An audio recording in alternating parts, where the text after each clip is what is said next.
and welcome to today's painting lesson. Here we are going to take this lovely reference photo of a streaming water, glowing light, this quite saturated moss here, all of it, and we are going to transfer these beautiful features onto the canvas. It is a 10 by 8 inch canvas. I do have my sketch already done on here, and if you'd like help with the drawing process, you can find the traceable up over on Patreon, along with the real-time drawing video where I sketch all of this out in real time. So if you love painting but you kind of struggle with the drawing process, you can find that up there. And with that, we are going to begin with the 1 inch flat-headed brush.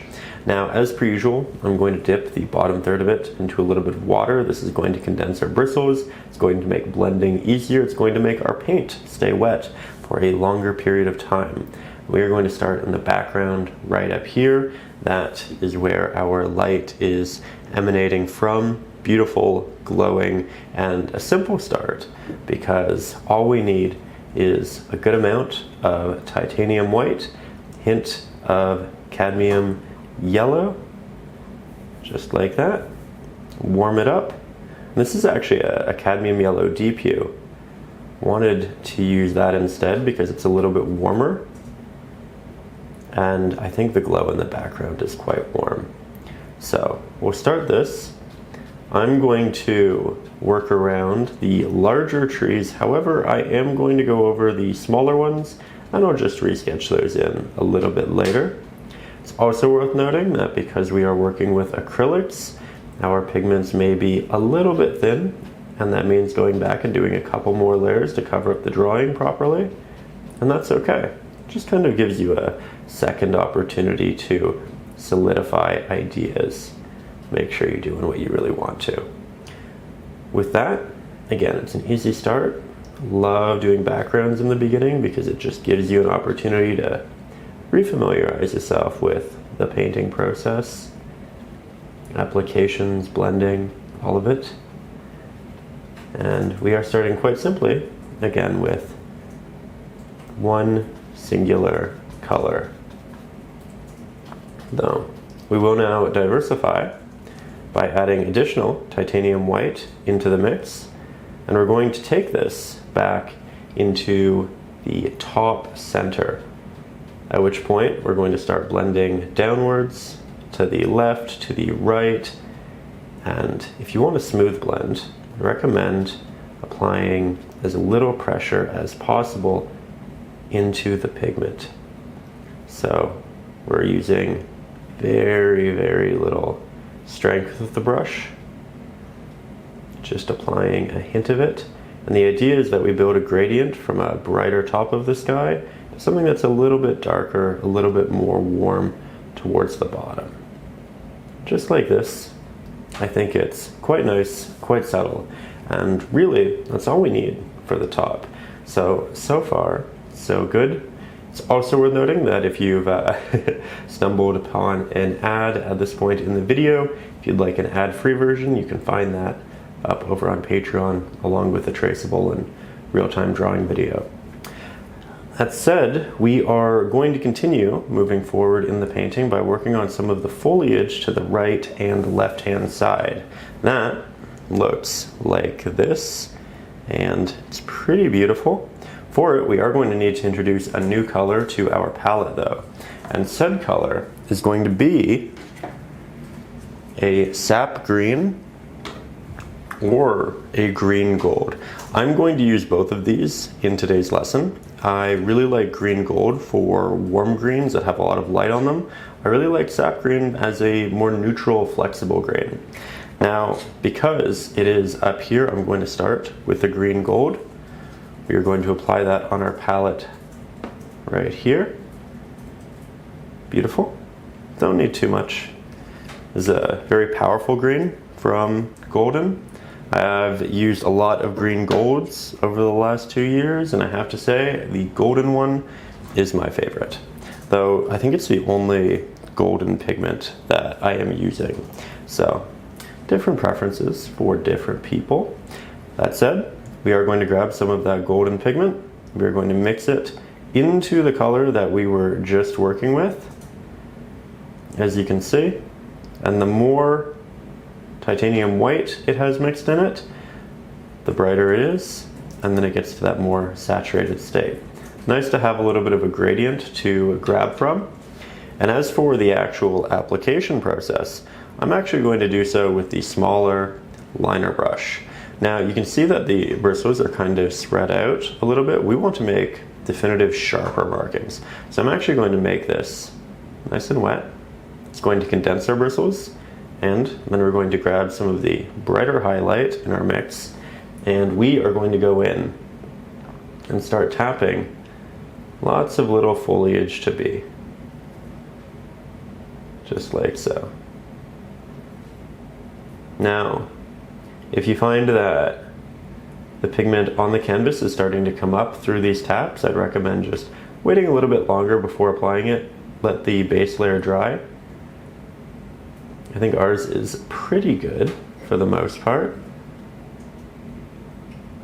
So we are going to proceed. But do feel welcome to take little breaks to let your paint dry throughout the process. It's a great opportunity to go and get some water, a little snack. If you're anything like me, you will forget to do both of which through the painting process. Just get a little too invested in that which we're making, get a little too excited about it. But it's important to stay healthy, because when we are well hydrated and we are well fed, we make significantly better brush strokes. We eliminate the shake from our hands to a degree, and that's important. So as you can see, as we move farther back and downwards, farther away from that light, I'm moving more into the green in the mix. And I'm also okay with there being a little bit of texture here and there.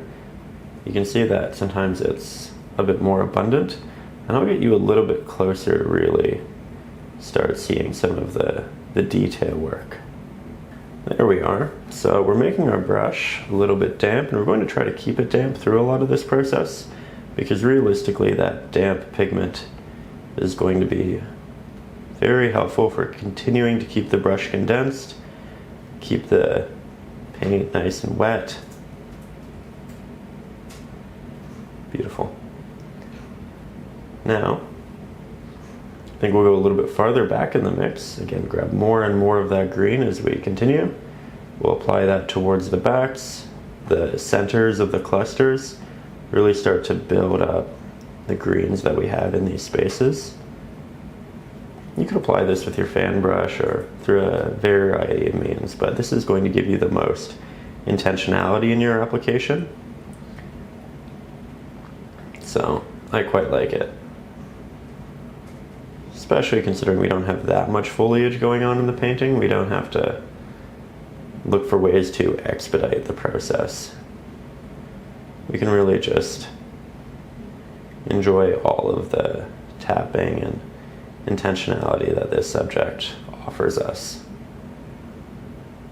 Going into the real greens now as we move farther and farther back into the painting. That's going to be a tree, that's going to be a tree. Maybe we have a bit of an opening up here where we can see more of that light shining through. Beautiful. Now let's make it a hint darker, so more of our green gold. Work that into the mix. A hint now of our Oxide Black, just a hint. It's a very powerful pigment. You can see just how dramatic of an effect that made. Yeah. We're just looking for these very gradual changes. Nothing too dramatic. We're saving the dark greens. We're just interjecting hints of all of this right now. A little bit of it up in the middle of these clusters, but hints being the primary term. This is a tree, that's a branch. There we go. And it's also worth noting that you don't feel, or that you shouldn't feel like you have to do all of this right now. We can always go back and add more in later. We're just trying to get a gauge for where we want this and the amount. Beautiful thing about acrylics is that it's so malleable and flexible. You can always go back and add more and change things. Dry time is just so quick that it's really a no stress medium, which is nice. I think a lot of us pick up painting because we want something to relax with and really wind down. I think that acrylics are such a good medium for that. You don't like something, that's okay. You just let it dry, you come back 5 minutes and you try it again. And you learn something in between, which is always, for me, one of the most cathartic, fun parts of it all. That said, we have some good greenery right there. I think I'm going to wind this back up and we'll get started on the next step. Okay, so taking that step back, I think it looks quite nice. From here, we are going to look back at the reference photo, and you can see in the distance there are these very soft looking trees. There's the more dramatic trees towards the foreground, significantly darker, more saturated, but the ones in the background have a lot of light wrapping around them. They have that atmospheric, reflective light, and that's what we are going to incorporate next. So we're going to take our larger flat-headed brush, we're going to take off the pigment from that. We're going to grab our burnt sienna, and I like this rather than a burnt umber because it just has an added warmth to it. Find a new spot on our palette to mix this up. We are going to brighten it dramatically with an abundance of titanium white, like so.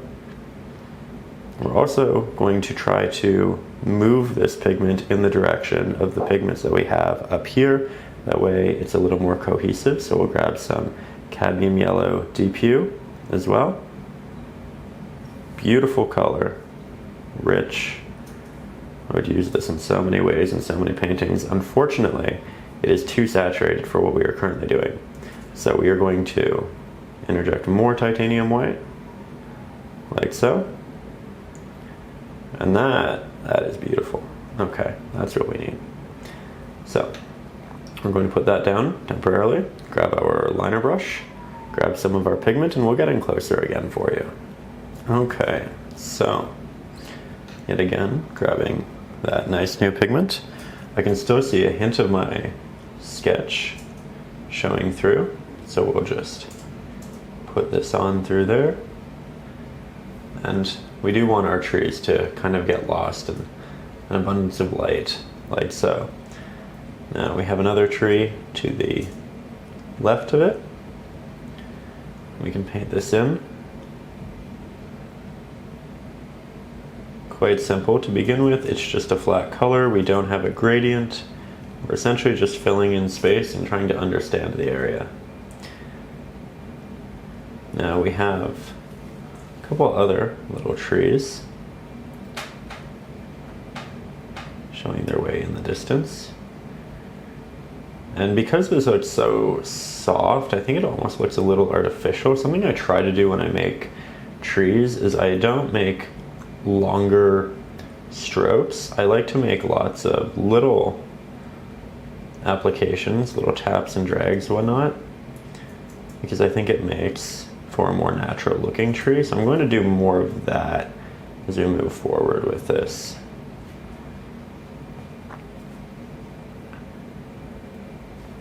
Creating little branches. Every time a branch gets higher up, I try to make it smaller and smaller. Maybe we interject some like so. Have that crossover there. Move up like that. That looks nice. Okay, now I think we'll grab a little bit of our Oxide Black, a little bit of our burnt sienna, work that into the mix. And we can take this and we can apply it on the opposite side of this tree. Lots of little taps and drags. And the idea is that the light is coming from here and it'll make all of the sides that it touches brighter, but this is the back. The light goes this way, it hits the right-hand side. As it progresses to the left, it gets darker. So we are just going to create a gradient from color to color.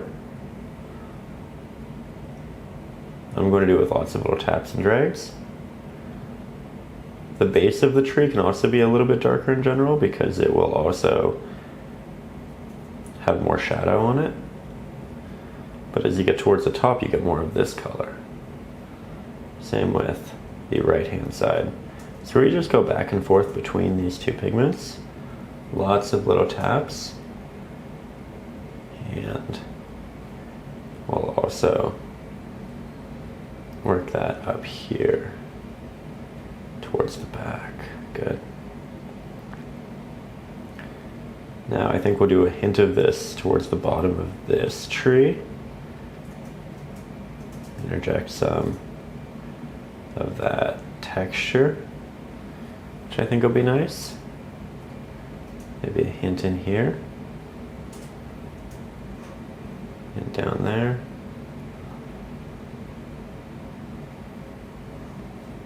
Okay.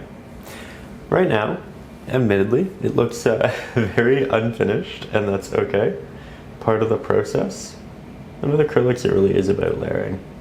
So we'll just continue doing exactly that. Doing lots of little taps, lots of drags, just trying to deliver texture into the bark. Like so. And we can even grab a little bit of our Ultramarine Blue, work that into the darker areas, because they will be a bit cooler than the rest of the tree, as the shadows will be a little bit more blue. So we're really diversifying our palette as we work through this. And if you don't like portions of these trees, it's okay, because we can always cover them up with foliage a little bit later. Okay, so far, so good. Let's continue by moving over here. I think we'll have another softer looking tree, and you can also apply it with this brush if you want, if you have a bit of a larger tree like this. Still trying to deliver the pigment in lots of taps. Trying to make the branches different from all of the ones that are adjacent to it. Over here we have a bit of a larger tree as well. But this is going to be mostly dark. I'm just applying some highlight to get a base going. The same could be said for over here. This is going to be a very dark tree, but now it has a background element that'll be cohesive with the rest of what we're working on. You can also apply some of this into there. Again, just lots of little layering.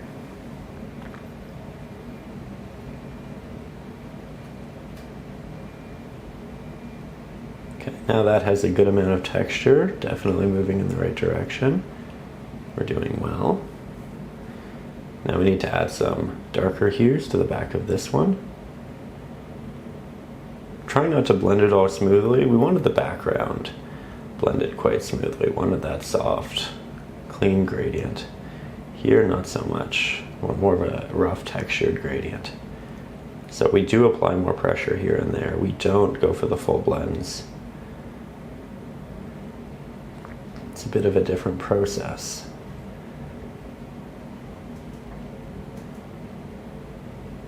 Add a bit of blue in there, just a hint.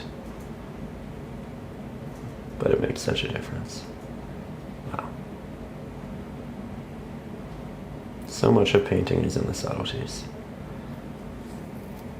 Okay. I think we're going to add a lot of foliage over this and these, because realistically, foliage doesn't just exist behind your subject or to the sides of it.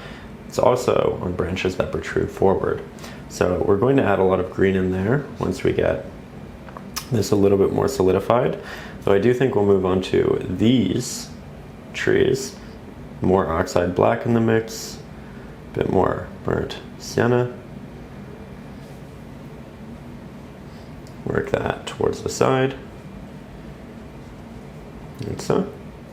Work it towards the back. Like so. This is pretty interesting. It just winds itself down.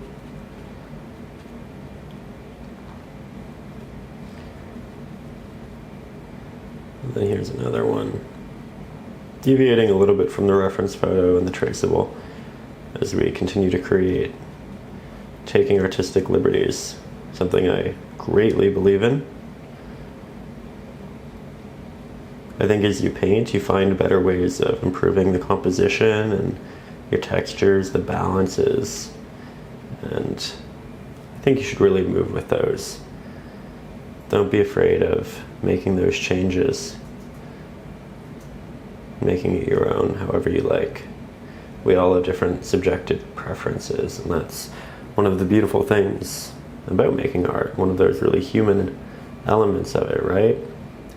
Having the agency to make changes in these calls based off of personal preference and appreciation. So, while this is a tutorial and a lesson, don't be afraid to make it your own. Don't be afraid to have it have your visual voice. We're all working on these together.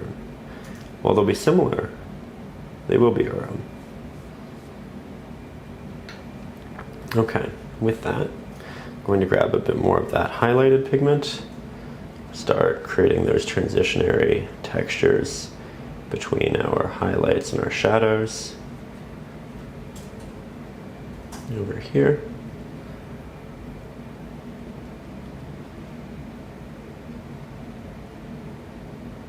Beautiful. Really like that. Now we'll head on to this side.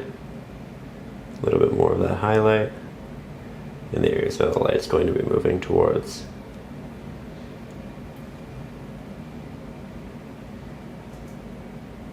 Here we go. Lots of little taps.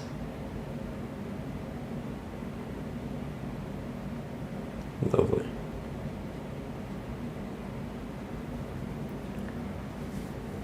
Subtle at first, and then we build.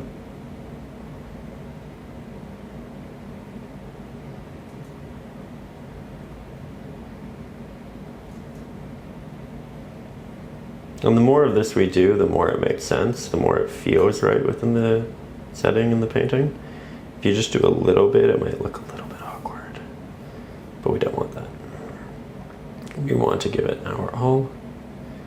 We want to go in with the extra pattern, detail, and attempt. And now, because we are moving so far to the left and right, I think we do interject more of our blue in the mix.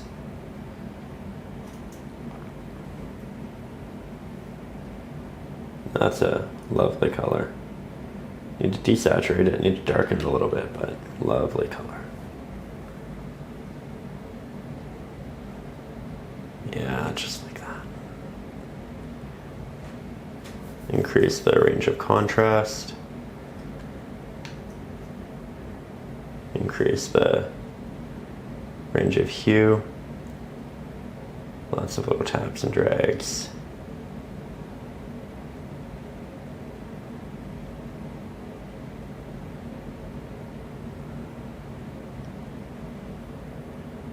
Lovely.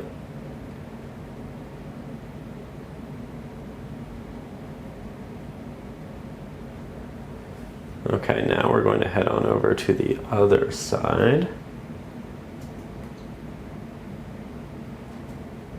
Keep this moving upwards. Maybe create this little spin-off branch. Have it wrap around the canvas just a little bit. Also, personal preference, potentially a hot take. I actually really like seeing the sides of my canvas and seeing that it is canvas. I think in a world of digital art and now various forms of computer prompted digital art, I really like seeing that it's a canvas. I like seeing that it's a traditional medium. I like celebrating the authenticity of the physical, rather the physicality of it. I like the history in canvas. And so I choose to keep mine unfinished. But again, that's a personal preference thing. And I recognize a bit of a hot take. So if you like to paint the sides of your canvas, you're welcome to. But I personally like mine as it's done this way, where you can see the little bits of color poking out here and there. You'll notice that if you are somebody up over on the collector tier on Patreon, it's a new tier where I'm sending out these paintings monthly. So if you ever really wanted one of my paintings, you can get that there now.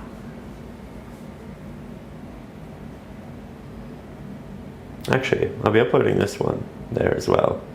So that'll be an opportunity. If you end up really liking this painting at the end, it can live in your home.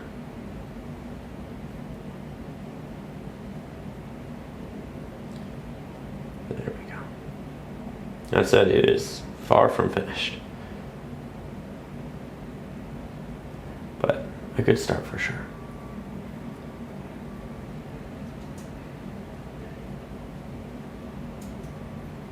Just doing lots of little taps to build up that texture and to diversify the palette and the hues that we currently have working through it.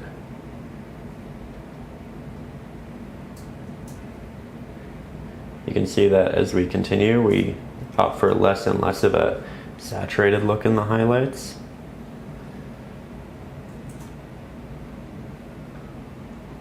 I think when people initially think of trees, they think of a brown, but realistically there's a lot of grays and greens and yellows and different colors in it, and we're just trying to ensure that that subtlety is present.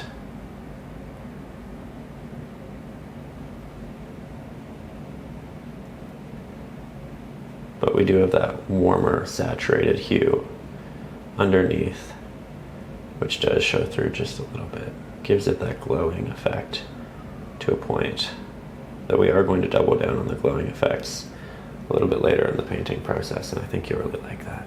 I think that's one of those things that draws us to pieces like this and gets us excited about them.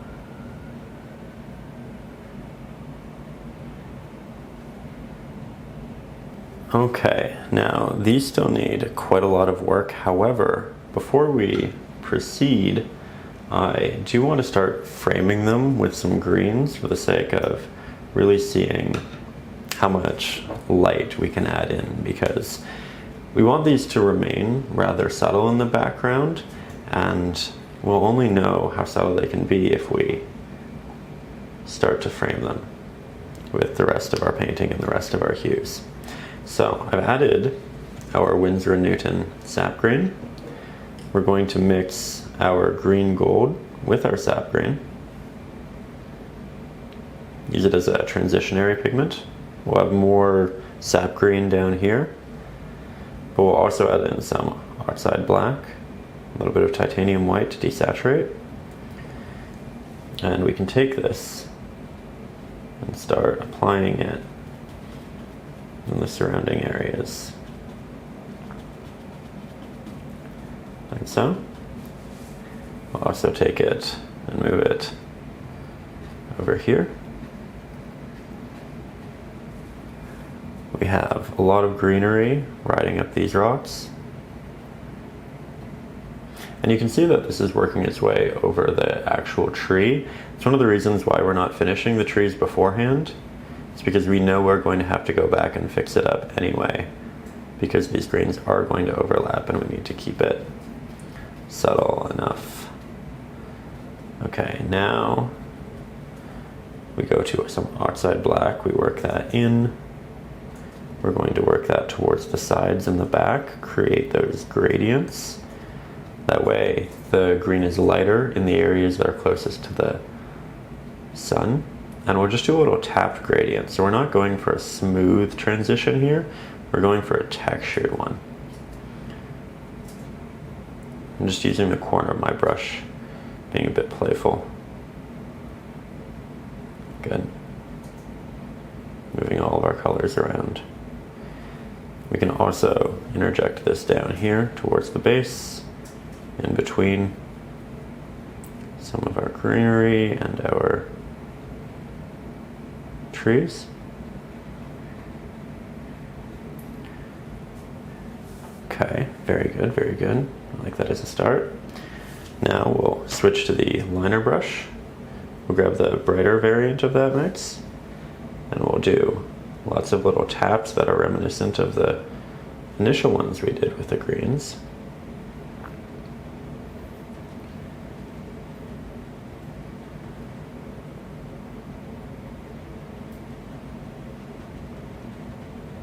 Okay, I like it. Starting to bridge our subjects.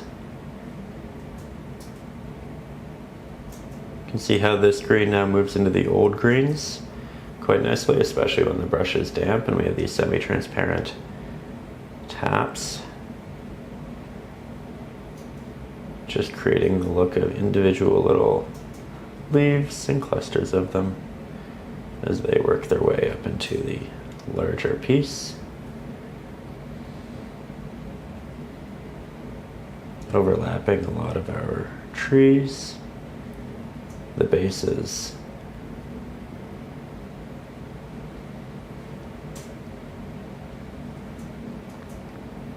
So far, so good.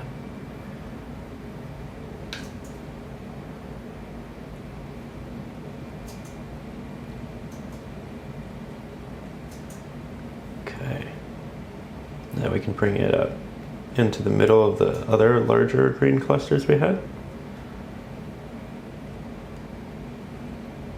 Carefully, not doing too much, but continuing to diversify the values in the greens. Then maybe we go back to a brighter, more green gold variant. And we use this to start overlapping this tree and adding some greenery to it. Maybe this one as well.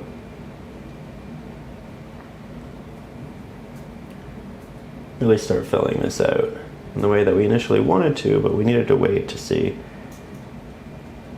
how these values would impact the area. Because when you're painting, you're never just doing one area, you're balancing that area with everything else. Lots of little things to consider, but you figure them out as you paint along the way. One of those things where you just need to start, and you will find your way there. It can be a fun, exploratory journey.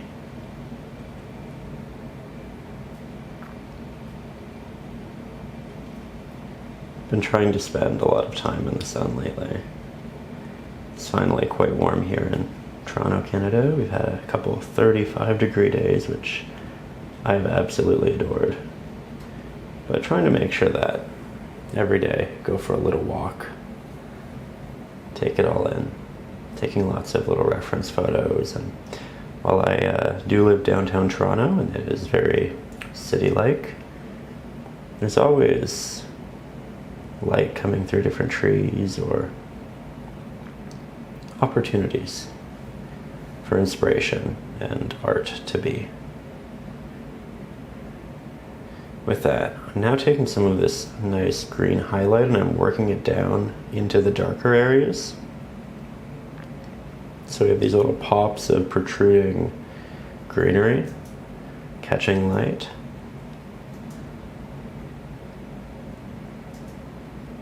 As you can see.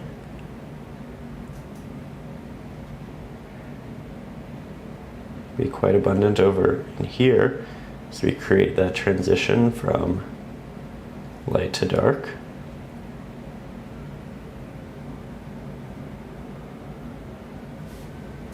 Head back over here.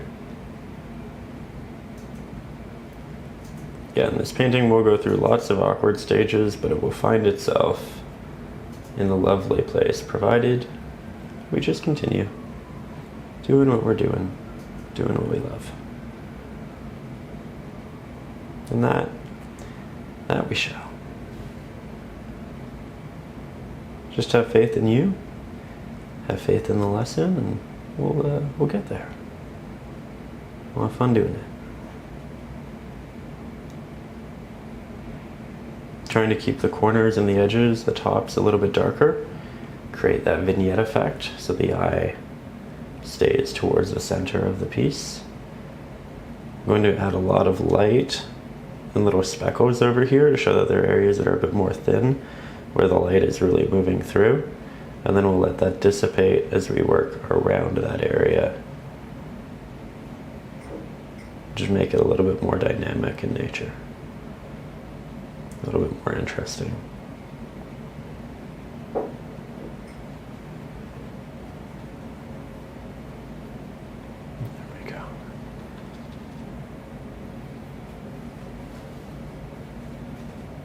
Starting to make sense. Going back and doubling down on some of those bright spots we liked. Very good. Very good. Have it peek out over our pre-established trees. If you end up losing a lot of your subjects in these later layers, that's really not a bad thing. It'll just make it look more complex, a little more interesting.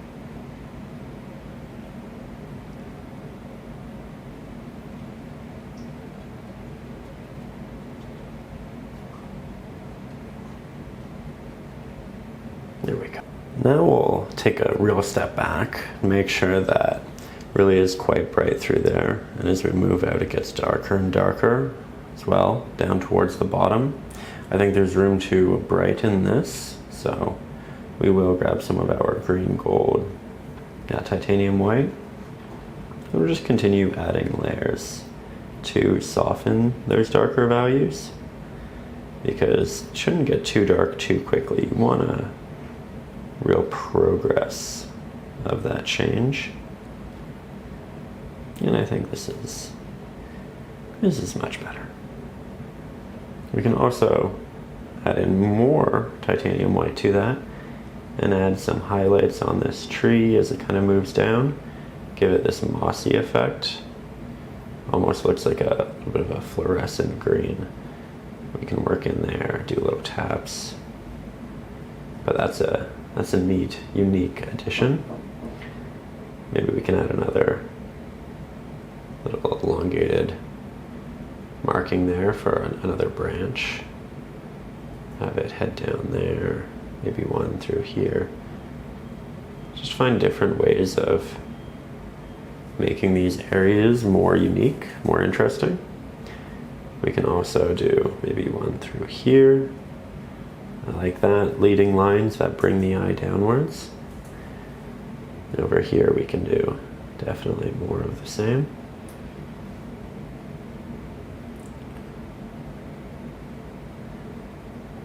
Very good. Hints of it working its way up this tree.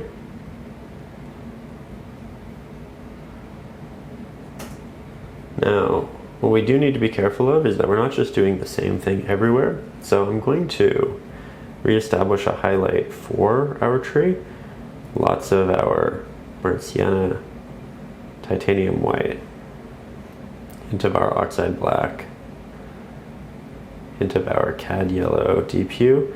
You do have to be careful with cad yellow deep hue and oxide black because they will render a green. Now we are painting with a lot of green, so it wouldn't look too out of sorts, but if you are going for something that's a little bit warmer, yellow, orangey, do be wary of that potential outcome. With that, we're going to go back in. I'm going to add more of this warm textured highlight back in, define some edges again. This looks really nice next to that green moss because it shows that there is brightness in these areas to accompany the brightness in the moss.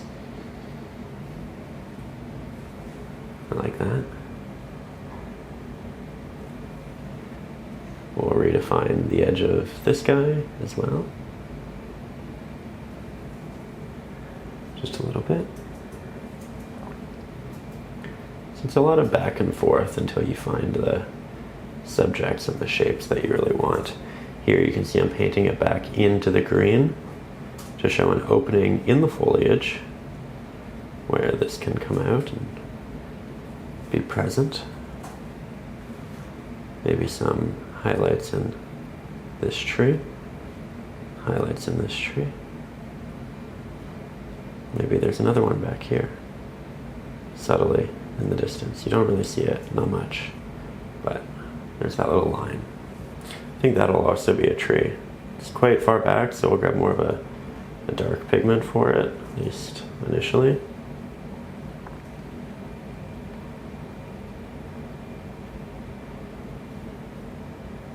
Grab the Oxide Black, put that on the darker side, do little taps for texture, taps for texture. On one sec. Okay. Beautiful, beautiful, beautiful.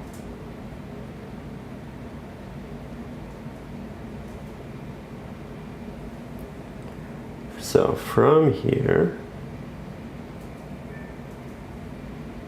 I think we've actually found a lot of our movements in our trees. So this might be one of those situations where we get a lot of value out of actually taking a step back and giving it a good look, seeing where we need to continue to work from. Now, typically, as I say that, I continue painting because I am who I am and I just really like the process. And I have a really hard time putting the brush down. But I recognize I should probably see what the painting looks like from afar. So, maybe I add the hint of another branch back here, the hint of another branch back here, hint of one there, a little bit of texture in here. And then I tell myself I'm going to take that step back. Do you have the same conundrum? You say, okay, I'm going to put the brush down now, and then you just don't. And then you just do not. I feel like I deal with this all the time. And it's a blessing because I get more painting done, but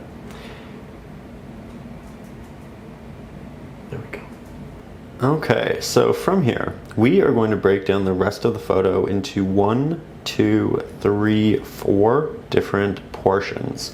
I think by doing so, we'll make sure that nothing feels too tedious, and we also won't overwork ourselves by trying to tackle all of it at once. So the top part ends essentially where the top mini waterfall ends. It goes to both sides.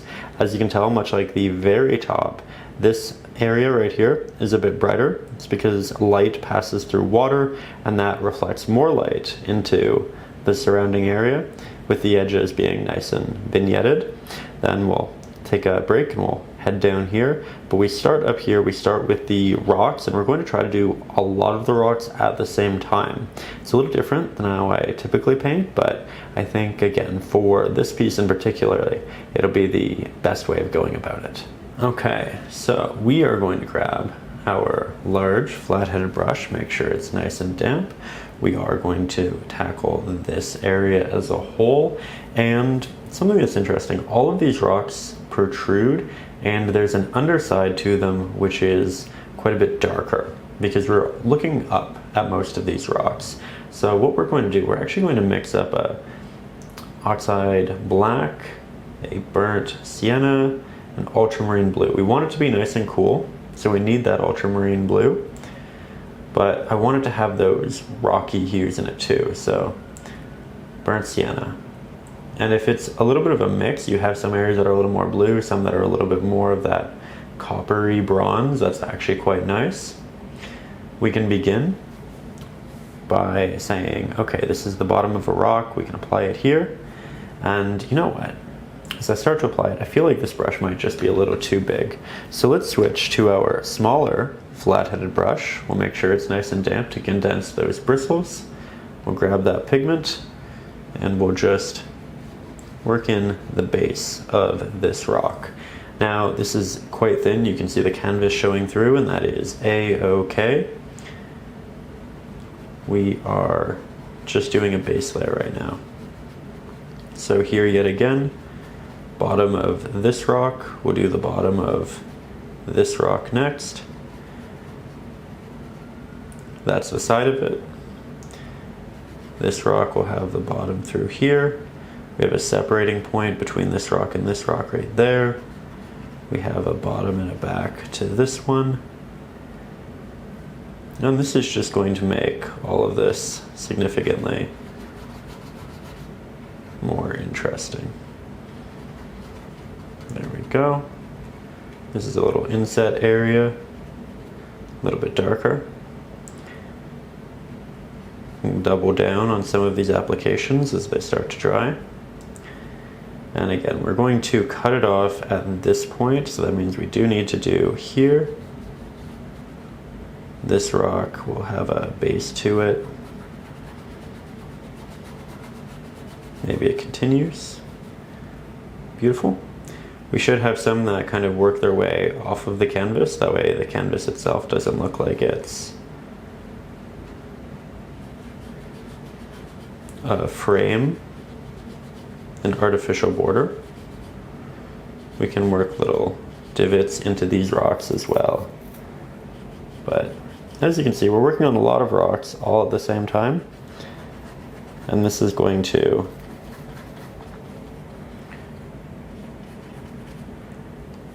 just expedite the process a bit.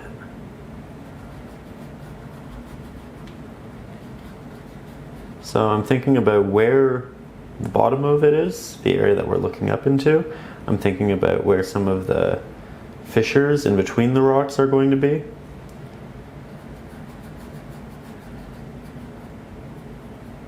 This color is nice because it works really well with the trees.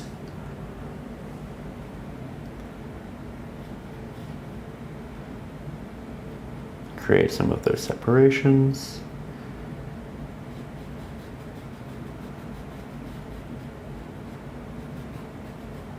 Right across there, right across here.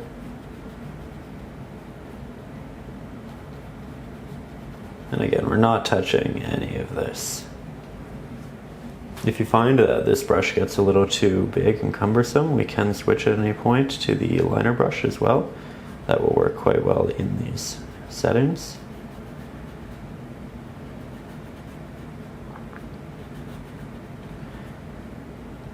So far, so good though. Tell me, do you have a favorite brush? I know some people like to paint, a lot of portrait artists, very specifically with filbert brushes.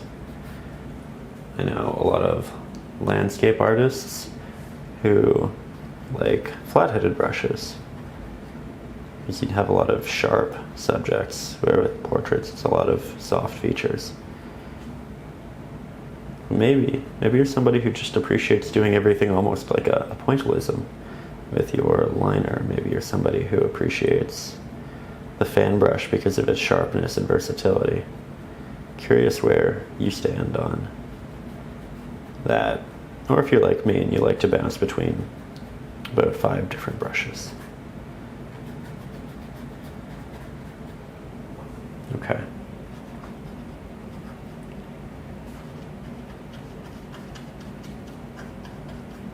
I think that's a good start, a little sketch essentially. Now let's render a brighter pigment for the portions that are being looked at. So these are the sides of the rocks. They will receive some of this light. This area will be the brightest because the light from the rocks will exemplify it. But with that, we'll grab some of our titanium white, a bit more of our blue, beautiful color, and the proper next step. You can see how I left some of the initial pigment off to the side. That way we have that as a reference for when we need to rebuild. But we will start applying this in towards the central area, like so.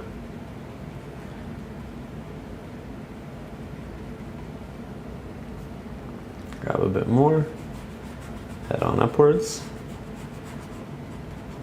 This will be the brightest base we use for this type of application. And it'll get darker towards the sides. It'll also be brighter at the very top here, but we'll do that in a following layer.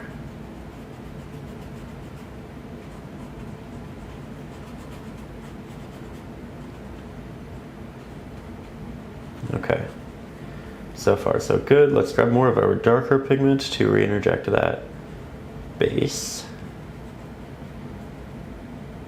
We can do this over time through multiple layers.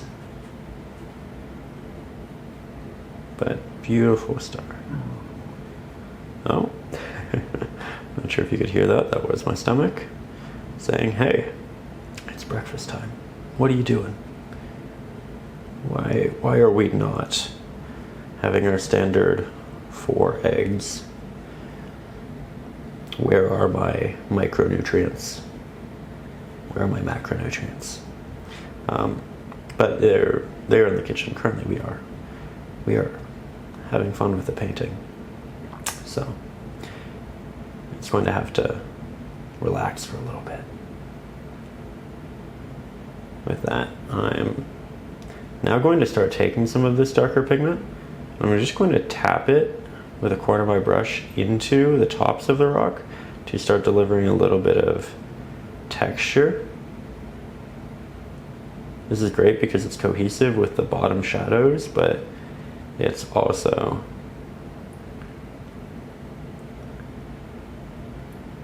nice and subtle. There we go. Make it a little bit darker on the side there. And we can work our way out with this.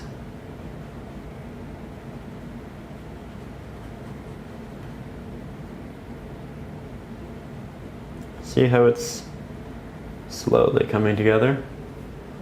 These little shelves of rock.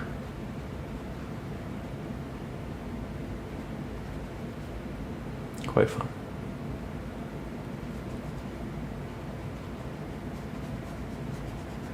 This will also have a lot of highlight in lighter layers as well that, but we're just not quite there yet.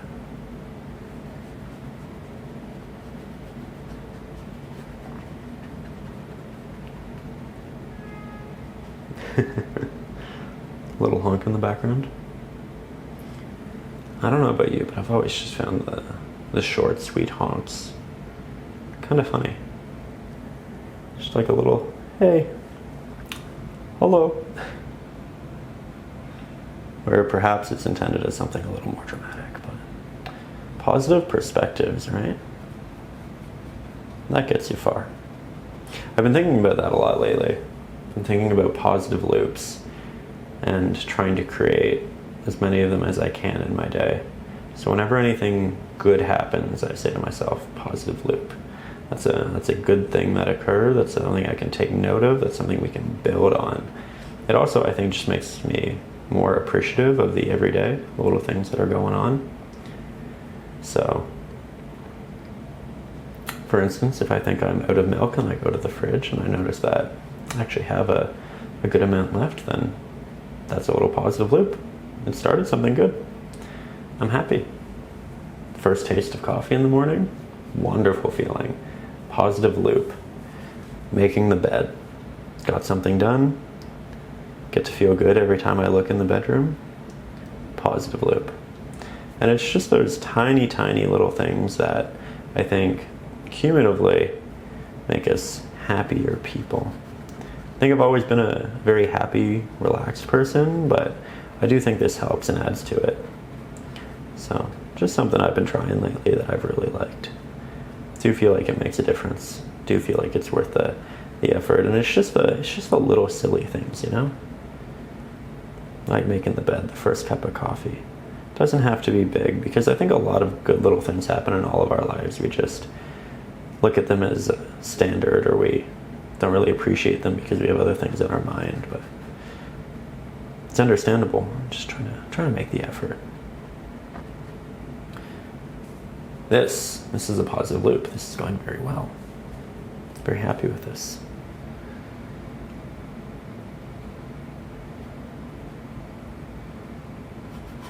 And down here, what color does my brush have? Does it have more of this color? Can I just, I can. That's amazing. Look at all that. Look at all of that pigment. That's a positive loop right there. Did not expect to be able to do this so quickly and easily. Did not expect to have this much pigment left.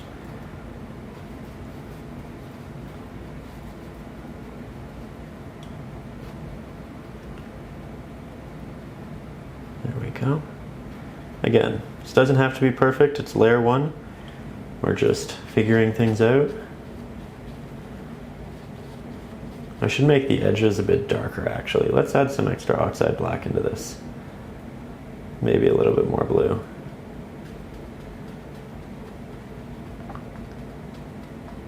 Yeah, just like that. Positive loop when you create the color correctly on the first attempt. Very good.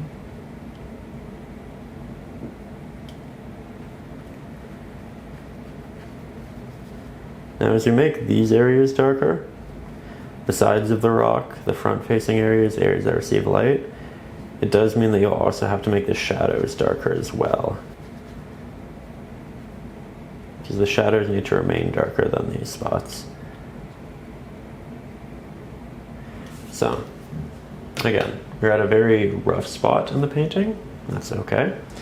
We're about to start cleaning it up. So let's make a darker shadow, a lot of Oxide Black, a lot of Ultramarine Blue, a little bit of that burnt Sienna, nice copper look. Let's re-interject that in here, work it down, re-interject that in here, work it in between here.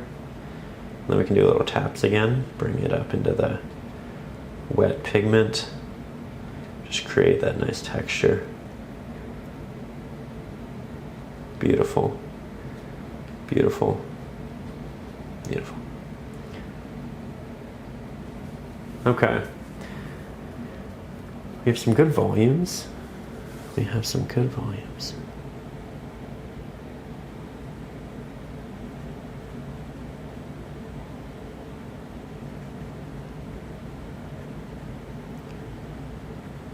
Move that up. Subtle blends. Darker in there. You want to create a wide variety of values. So some areas that are a lot darker, some areas that are a bit brighter. Just marginally though.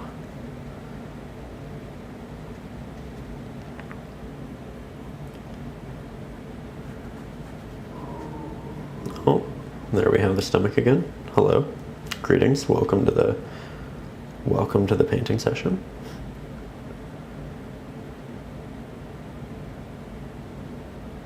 It's kind of funny, I always tell myself I get less hungry in the summer because of the heat, but maybe I just get more distracted. Maybe I do want food. Maybe I am hungry, I just kind of put it off because I'm doing things that really excite me.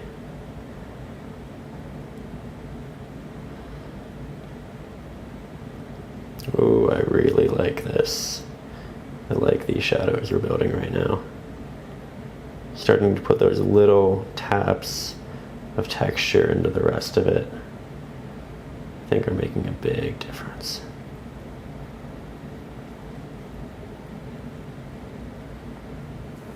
Okay. Let's move over to this side for a little bit. Haven't worked on it in a while. I think it's mostly dry. Do need to reincorporate those darker shadows. And while we do that, we're letting this dry so that we can go back and work on it with sharper markings pretty soon. I think we have the basic markings in there. I think we have an idea of what our subjects look like form-wise, and that's important. And now we need to let it dry so that we can go in with sharper markings. When you're working wet onto wet, typically it's pretty difficult to define those really sharp applications. Beautiful though, that's great. So right now it's more about just figuring out the spaces.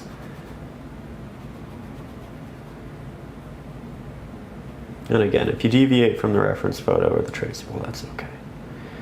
I'm a big believer in using reference photos and traceables though, just because it alerts you of different subjects, ideas, textures you wouldn't innately think to put into the piece. And I think it helps you avoid a cartoony looking piece and subject.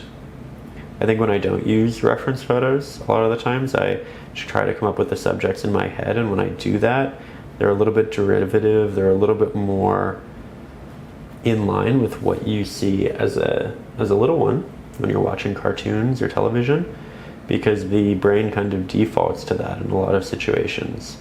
Asks itself, what does a tree look like? And it's this very, and not in a bad way, but rudimentary vision of a tree. And then when you look at a reference photo, you see all these intricacies and ideas that you wouldn't innately think to include. And that's where I think a lot of the benefit to reference photos comes from. So I try to use a reference photo to break that innate first thought, get me to something a little bit more interesting and unique, and then I customize it and I make it my own, and I deviate in all of the ways you see us doing here.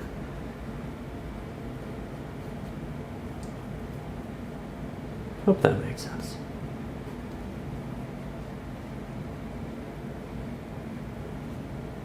Might make the edges of these rocks a little bit darker just so we create more of a visual funnel this way. Do little taps in there because it's a bit flat dimensionally. Trying to create some bonus textures. Beautiful. We also haven't added any moss or greenery to these, so they're going to get a lot more complex very soon. I think that's exciting.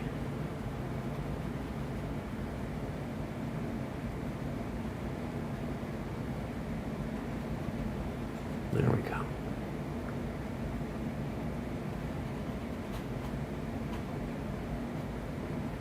Trying to, when I have very elongated rocks, sometimes I'll put in a little vertical marking to break it into multiple rocks. Give it a couple of sections to it. And that just further diversifies our rock type.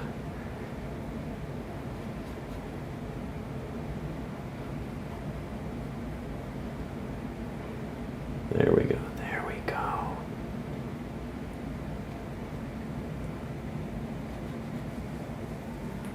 Okay. Now at this point, I think maybe I accept what my stomach is telling me, and that it is in fact time for breakfast. And we return to this shortly after that.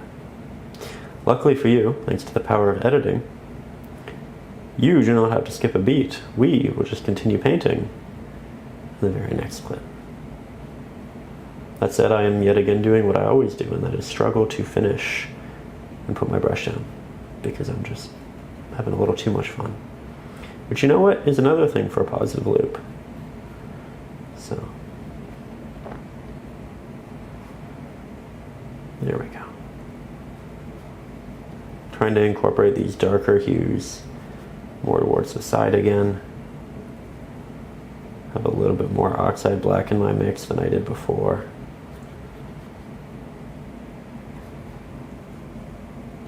Maybe I'll grab some of this brighter mix and make these rocks a little more elongated. I broke them up into multiple little pieces, but sometimes you do want them to be in a bigger piece, and that's okay. You can just kind of go back and forth until you get the shapes and the structures you really like. Okay, so we are going to jump back into this. Well fed, should eliminate the shake from our hands. And we are going to go back into the rock, start adding some detail.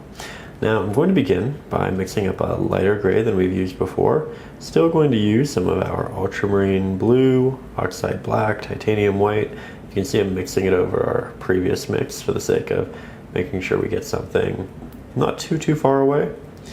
And I think this highlighted mix is pretty nice. We can also make it a bit diverse. So some areas of it are going to be a little bit more blue, some areas are going to be a little bit more white, gray. Doesn't need to be that consistent. Then we'll grab our liner brush as we want some more detail. And then we'll go in and we'll start working on some of the highlights that present themselves towards the tops of our rock. And as you can see, when I go to apply this, it's not making a dramatic impact. Very subtle. And that's what we want for our first round of highlights here. Partially just so it gives us an opportunity to play, learn what we want to do before committing to the more stark applications. So this is a series of little taps for the most part.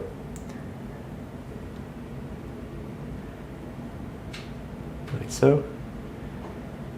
Trying not to fill in any areas in their entirety. It's more about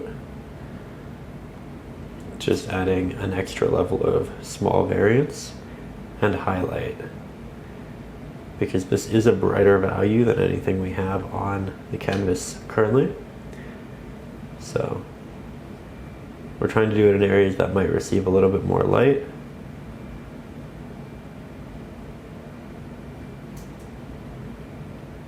There we go. Even up towards the top areas on the left-hand side of them up here, because the light will work its way through here. And you will catch glimpses of this throughout.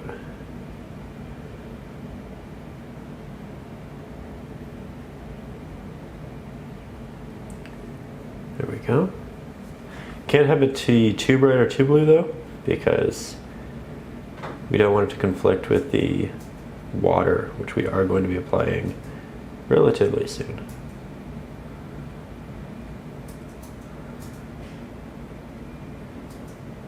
There we go. Having a lot of fun with these rocks. I always love painting rocks. I love painting mountains. Something about the textures in them that's just really engaging to paint, I feel. There we go. Do a little bit more towards the base.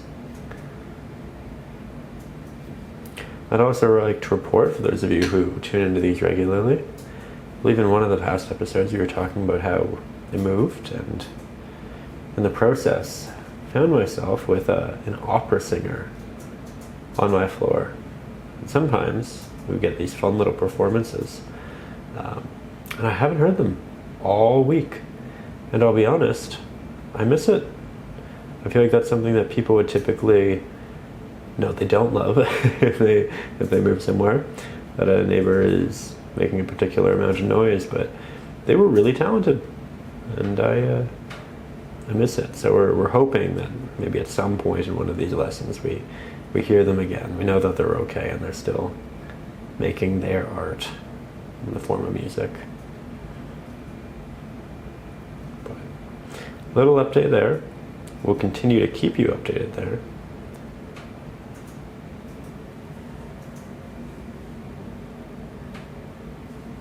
I like that.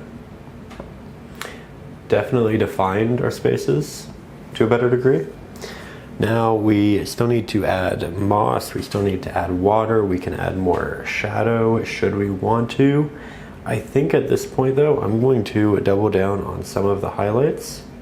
So I'm just going to add more titanium white in here, and I might add a hint of our burnt sienna.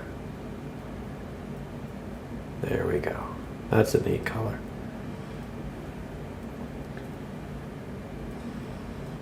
Nice and bright. Nice and earthy. Akin towards what we had going on in the trees. And then we can add this highlight up here, where we're getting a lot more light, because this rock should be a bit brighter, as should the edge of this one. And if it starts to blend in with the background a little bit, or the trees, or the light, that's okay. It's actually a good thing.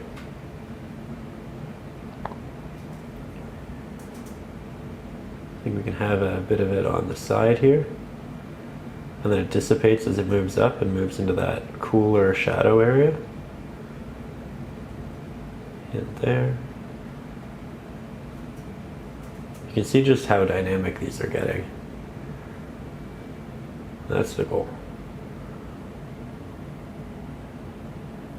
As promised, you just stick with it, you end up making paintings that you really love, that you're proud of.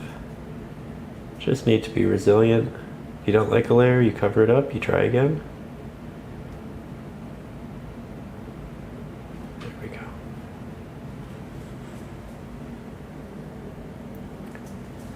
Okay, now I think we're going to move down here, just do hints in that area. Slowly build this up. Add some pops of this hue in there. It's really diversifying the palette in a nice way. We have the cool and the warm hues in a lot of the rock now. Predominantly we want to keep it close to the top though. At least these highlights.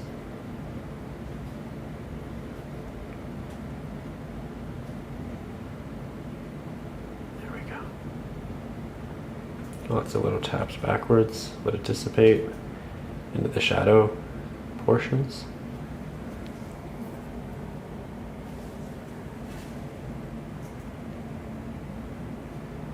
Can't have it get too bright because we don't want it to conflict with the water.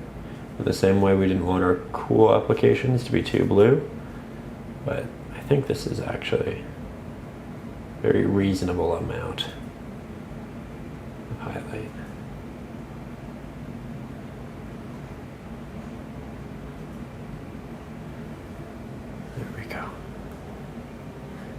Just trying to ask myself what areas are going to receive the most light, and that is for the most part going to be the tops. And the rocks on this side is going to be the right hand. The rocks on this side is going to be the left hand side of them. So it's opposite, but it's intuitive.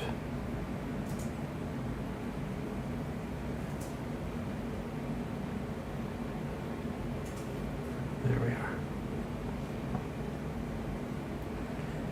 Okay, now once we have all of this in place, we are going to have some option in that we can continue building up the rocks here with moss, or we can move down into this area and begin the process of building out the base to be like these, and then we add the moss to all of it at once. Which I think actually is pretty intuitive, that way we don't over add moss to any one area or two. It means that we leave this a bit more unfinished than we would, or rather than we were going to, but I think that's okay. Though, you know what, I think I wanted to make a slightly brighter variant of what we have. Slightly more burnt sienna. So a little warmer, a little brighter. Just like so. Okay, and now we'll grab that pigment. We're going to apply it onto the very top rock here, where the most light is going to be, as well as this one. You can see how it's getting a little texture too, that's nice.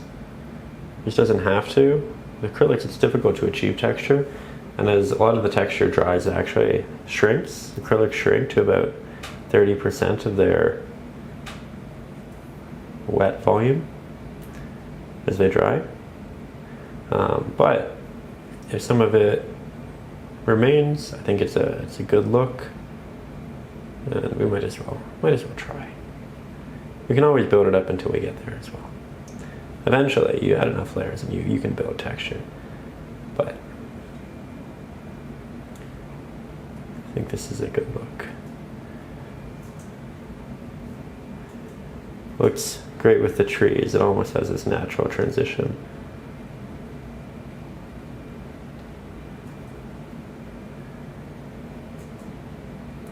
Going to be careful not to overdo it. Easy thing to do in this scenario. Just adding a into the highlight all of the areas that are going to receive the most light, you know?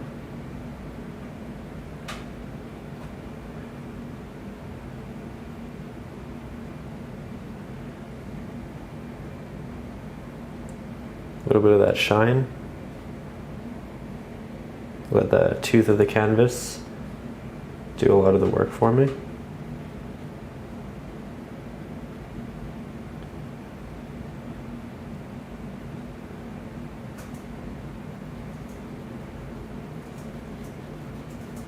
There we go. Okay. Great start to our rocks.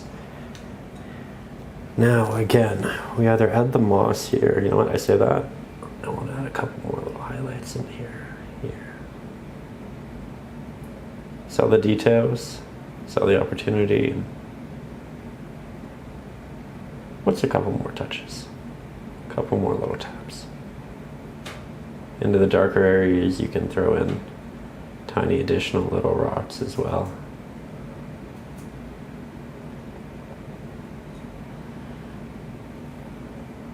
I think that actually adds a lot.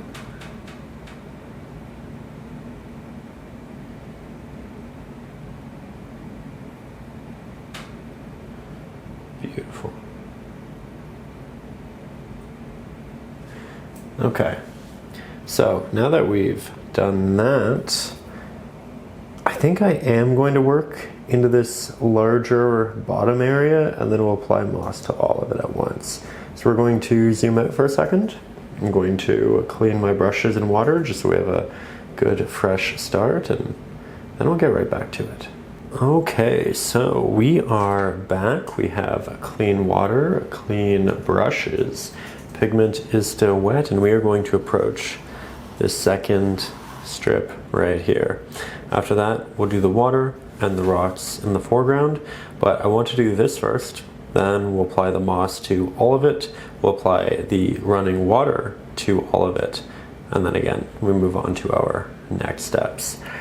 With that, we are going to begin in the shadows as we did at the top. So grabbing our Oxide Black, Ultramarine Blue, Titanium White, some of our burnt Sienna, and this likely isn't as dark as the shadows that we have at the top, but it's close. And we can see right under here, we have a shadow. So this is the top front of our rock. This is the base underneath. And at the top, we did a lot of this with our smaller flat-headed brush. I think because these rocks are quite large and dominant, we can actually do a bit of it with the larger flathead. Just working intuitively. And then it kind of breaks up here. There's another rock. It's kind of inset in here. We're going to have a lot of water flowing through this section. There's a little break in the rock through there. We have quite a few little shelves of rock towards the base, like so. And it's worth noting, because this is so protruding, so proud, these are going to be highlighted, but they're going to be a bit darker because this is going to cast a shadow down on here. So the highlighted areas in here will be highlighted and they'll be a bit brighter than the shadows, but not dramatically so. That's something to think about. Now we'll also continue this over here, create those little divots. This rock is pretty big, it has a larger underside. Like that.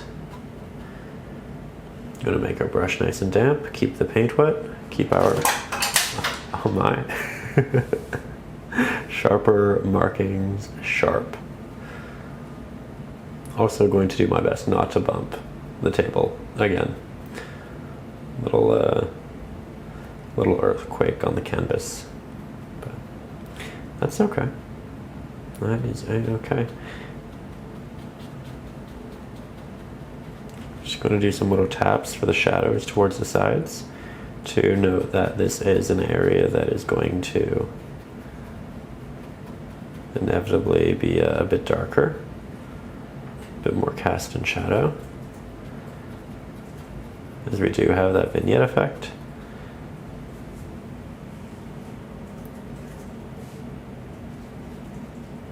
Okay.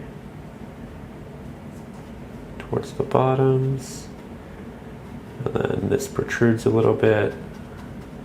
You can see that I'm being relatively rough with my applications, and intentionally so. I really want it to have an organic look to it.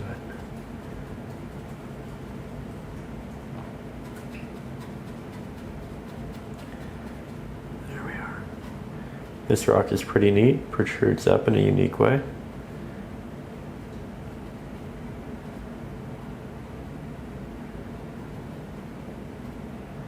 Then we have little, almost like steps along here.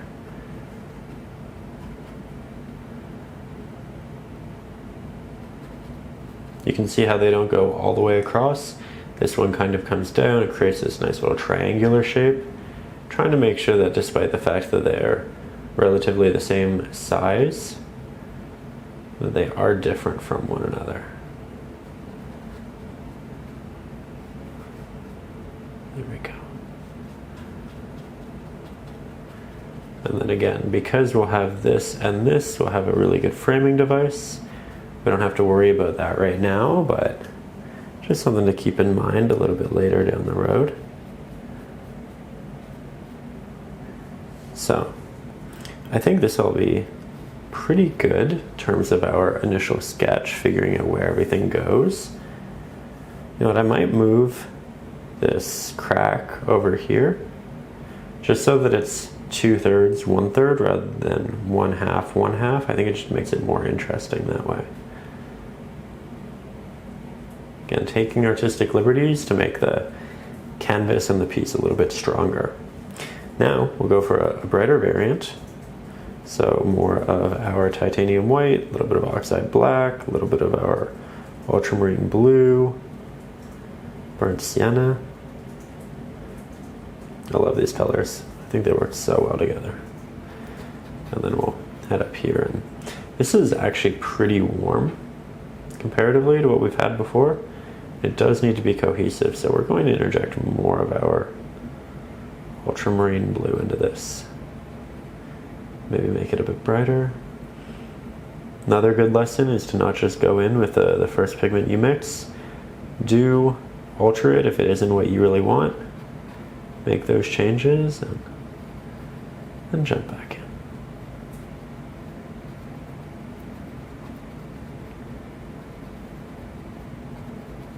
There we go. Okay. From here, as you can see, we are out of ultramarine blue. So I think we'll add a little bit more to the palette. This is Amsterdam ultramarine. I've been using a lot of the Amsterdam colors as of late. A bit more blue, a bit more titanium white. We can test it up here, just make sure that it's the right color. That's next to perfect. Beautiful. Wonderful. Maybe we make it a little bit darker though. We are getting farther down and farther away from the light. And more of that. Always changing it, always mixing.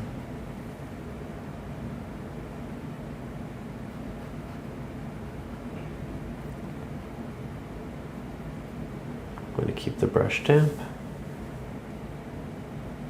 I'm doing a lot of this again with the larger flathead, but if you're having troubles maneuvering, remember that the smaller flathead is also a fantastic, reasonable choice for this setting.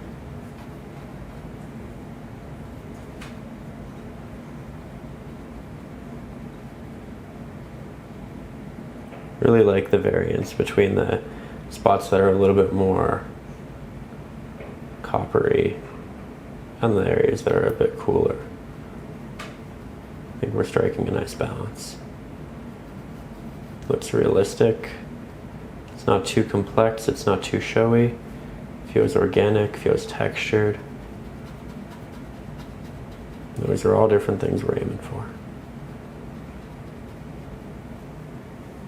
Okay.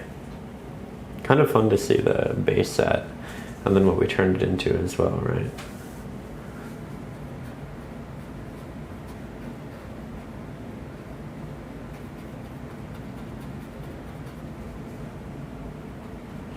And then as we move down towards the edges and the bottoms, remember, we make it darker. Kind of blend it in with the shadows if we want to. Beautiful.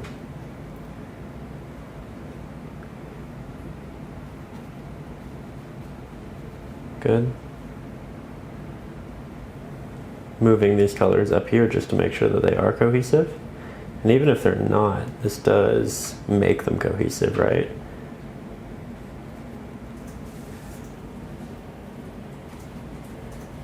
The fun rock, moving up in its more unique shape.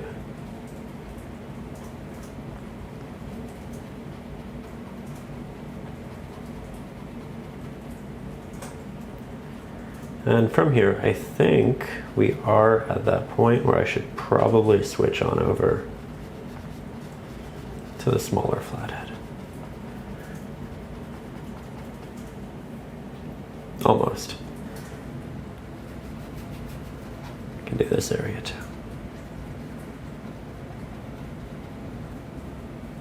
Okay. Now, let's remix more pigment with this brush, and then we'll make the move to our other brush. This one's just much easier to mix with. It's okay to make your picks inconsistent, remember? Add some good variance. Beautiful. Now we have our smaller flathead.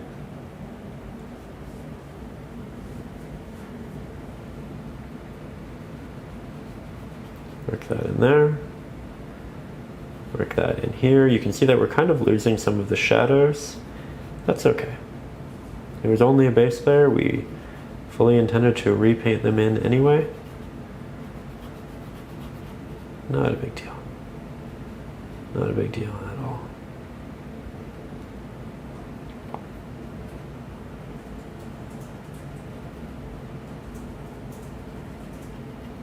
Let's keep it going.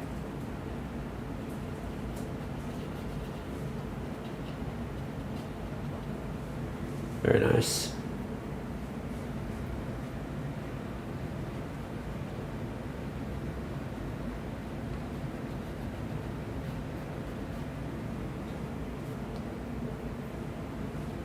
Remember that these areas are going to be darker, so even if they blend in more, it's not a bad thing.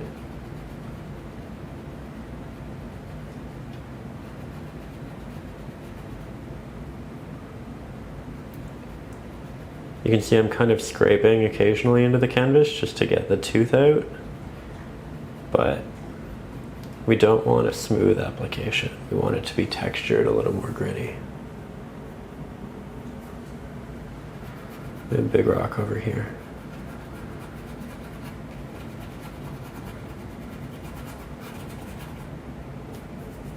Very nice.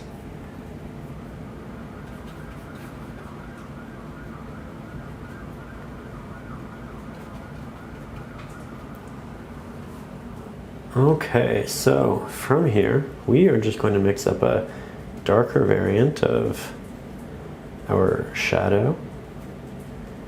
A little bit less titanium white than before, but still a present amount. And it can be varied within the mix. We do want a good amount of blue in there though. Okay, now back to the smaller flat-headed brush, which we are using to apply most of our pigment. We can start cutting in between our rocks as we did towards the top, introducing little movements, breaks, textures, like that little rock. And now you can see that while it looks like two shelves, they are quickly going to become one larger subject. Adding a bit more shadow to the side. you get rid of too much highlight, remember, don't worry, it's okay. We're just going to go back in a little bit later and reintroduce those highlights. But right now I'm just trying to break areas apart sometimes with these larger distinct values, like that. And sometimes it's these softer little ones, and that's just, here we're applying the soft ones. I'm not applying much pressure with the brush, so we're not getting a lot of stark pigment on the canvas. But in addition to that, I don't have that much pigment on my brush right now. This isn't something you could do when you've just applied new paint to it. This is something you can only do once you've got the majority of your paint off elsewhere. So I'll kind of start my applications by grabbing pigment, and then we'll do the very definitive, darker, separative applications like these. And then when we start to run out of pigment, as I am now, then I'll move more into the central spots and do these little taps and textural applications. There we go. Fun to see that in relation to that and in relation to that. All visually quite different at this point, but not for too long. We're talking about moving the crack a little more to the side. Have a little bit of a shadow in between. Maybe we break this off into its own little piece. Again, I'm deviating from the reference photo when I feel like it'll make the painting better.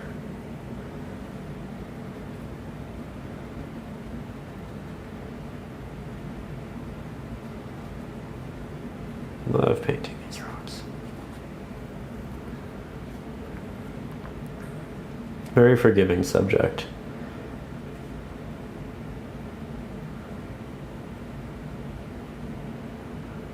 There we go. This is again another unique rock right there. Create that nice base for it. Maybe have a little bit of this come up.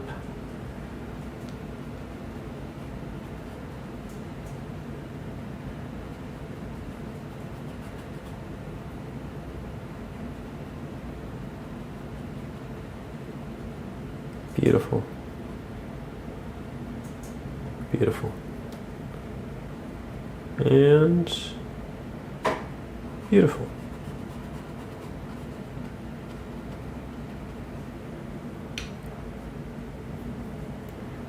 Let's head on over here. Remember that these are pretty inset, so they're going to be darker as a whole, but just need to establish these shadows first. The really deep ones. The areas where you won't receive really any light. Maybe we can create some little breaks, make it just a bit more interesting.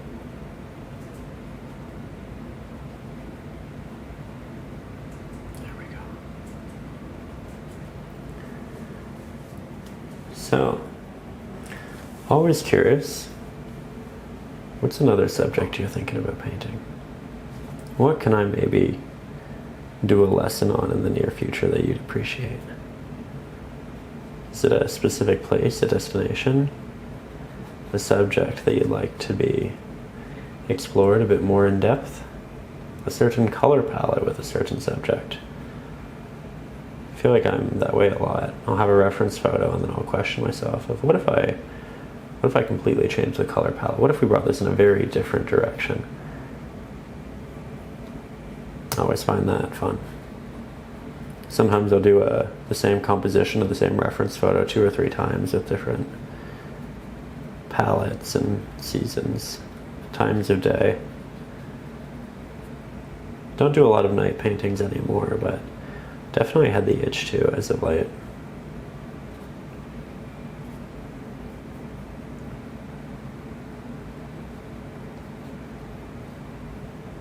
There we go.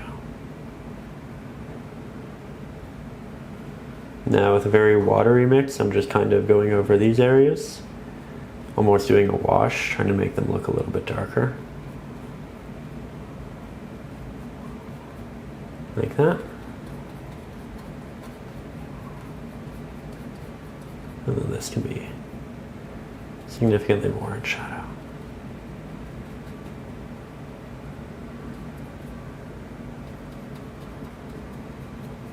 You can see that I'm jumping around pretty dramatically at this point. I think we just have a lot of the painting established, and we're doing micro fixes here and there.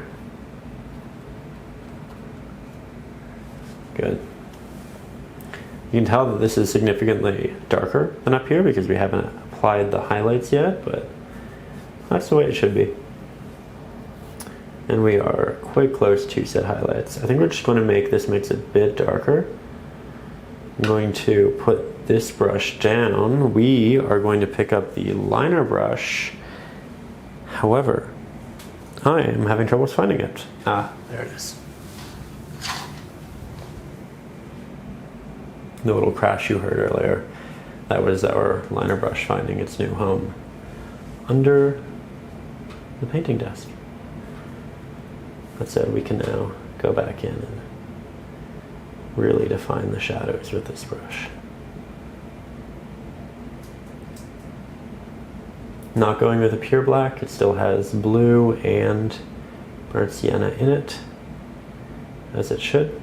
We're also not covering all of our shadows with it, just portions, the areas that will be extra dark.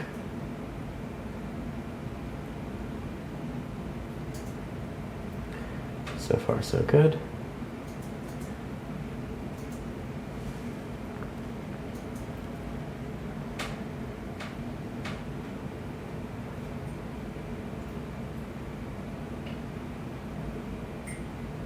Okay.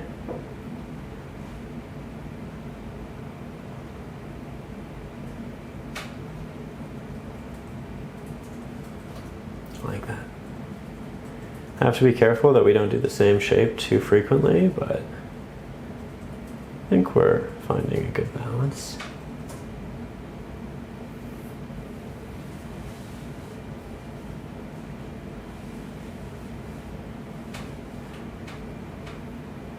Just going to break this up a bit.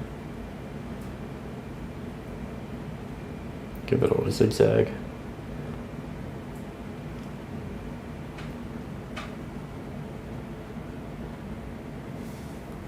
Okay.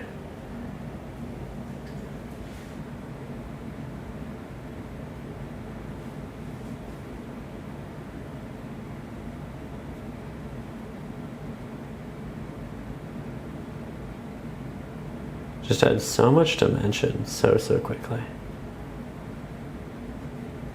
Really just trying to get to the heart of the crevice, the area that's deepest. There'll be areas that are a little bit closer to us and they'll receive more light, and we'll avoid those with this type of application, but we're continuously just going back in, reworking different portions of rock until we get the working that we feel best about.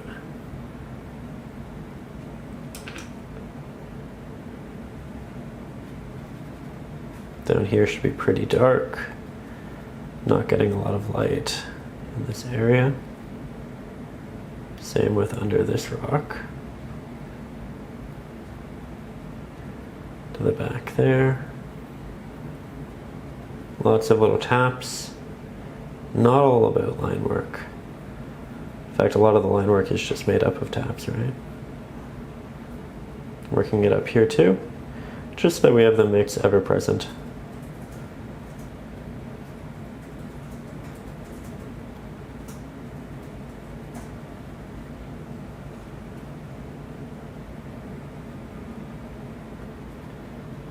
There we go.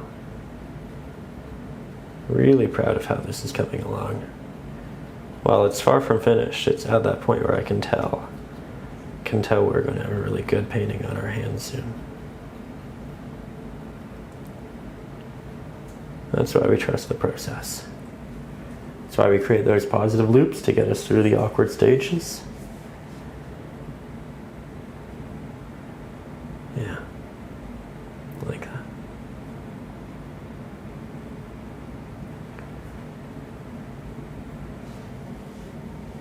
Okay. I think from here, we start considering the next step, which is highlights. Once I do a little more texture.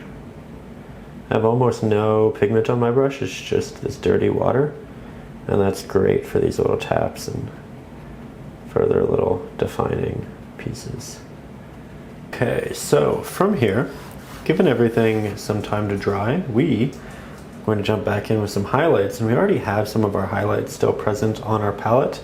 They're not currently wet, but we can use them as a reference point, and that's valuable. So let's remix some highlight right beside it. This is a little bit more gray. I actually like that because as we move farther down in the painting, we are going to receive less light. So it's going to get a little bit more blue, a little bit more gray. Let's try that to begin with. I have a feeling this might be a little bit too dark, but I think it's a good place to start. And you know what? It is a bit dark, but it's also pretty nice. And that means we can apply a bit of it, let it dry, and then go back in with another highlight. And this will just add extra dimension to that which we're rendering. So, just because it isn't dramatically different from what you have doesn't mean you can't use it, and often it means that it's a great step. It's okay to take the steps, the little ones, and cumulatively build up to where you really want to go. So far so good. I think we'll avoid adding a lot of highlight into here. We'll just do little bits to show that there is still some level of highlight, but not too much. And then the bottom will get bright again because it protrudes out farther and it catches more light. There we go. So just a little bit more to the top. A little bit on this top, diversifying the palette. Very good. Now back to the larger flat-headed brush. We'll just add more titanium white to it. I don't think we need to do much else. Maybe we add a hint of our burnt sienna because the titanium white is desaturating our mix, but for the most part, we keep it simple. Add a little bit of this warm light towards the tops of these.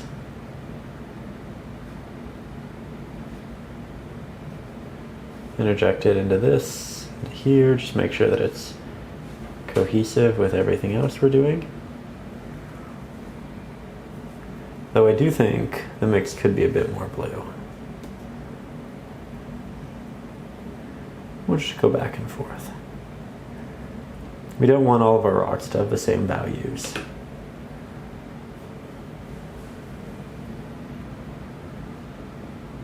Oh, that's perfect. Really like that.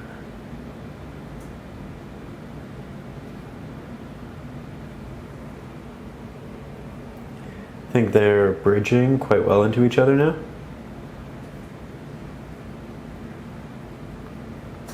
Not doing too much work on the side, and because of that it's relatively dry and easy to apply the new pigment on top of.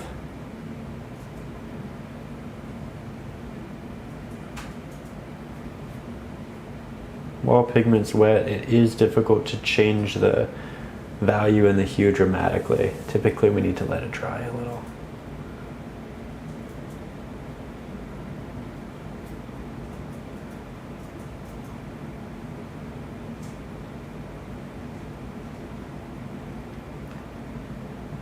Just hints of highlight down there. Maybe we connect these into one larger rock. It's not too late to change things, to get playful.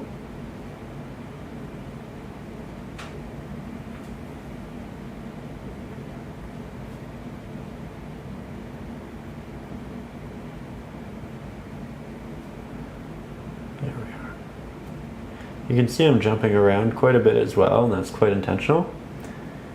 We're doing so that we don't accidentally apply too much detail or attention into one area without balancing it in others.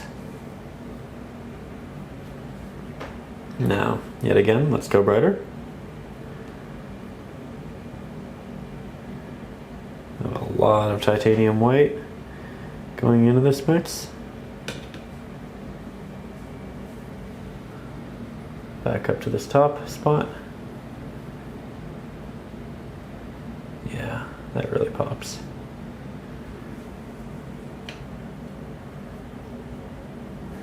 Now we do want to be careful that we don't do too much, because again, we are getting farther down and it should be getting progressively darker.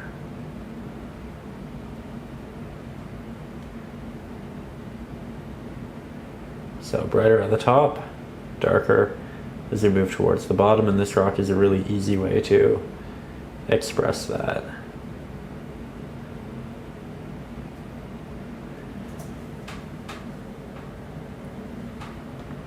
We're also going to avoid putting too much of this highlight towards the side because we do want it to be a bit darker. But we can use it sprinkled through here.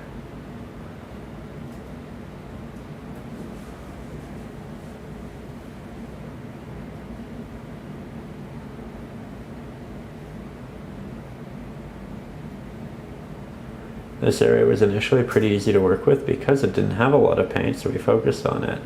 And now it has a lot of paint, so now it's harder to work with. So we're going to take a bit of a break from that spot.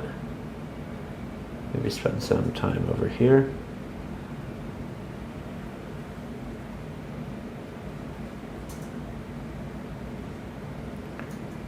There we go.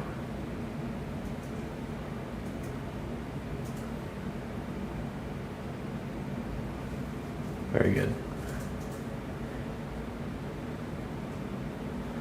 Now I have very little paint left on the brush, so we're just softly applying what's left for the sake of creating some texture and dimension. But there really isn't much, and that's good. We want to be able to apply various amounts, sometimes thick opaque pigment, sometimes soft thin washes, sometimes this gritty texture, and cumulatively builds into what we want it to be.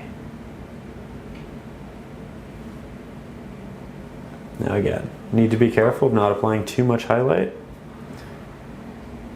So I think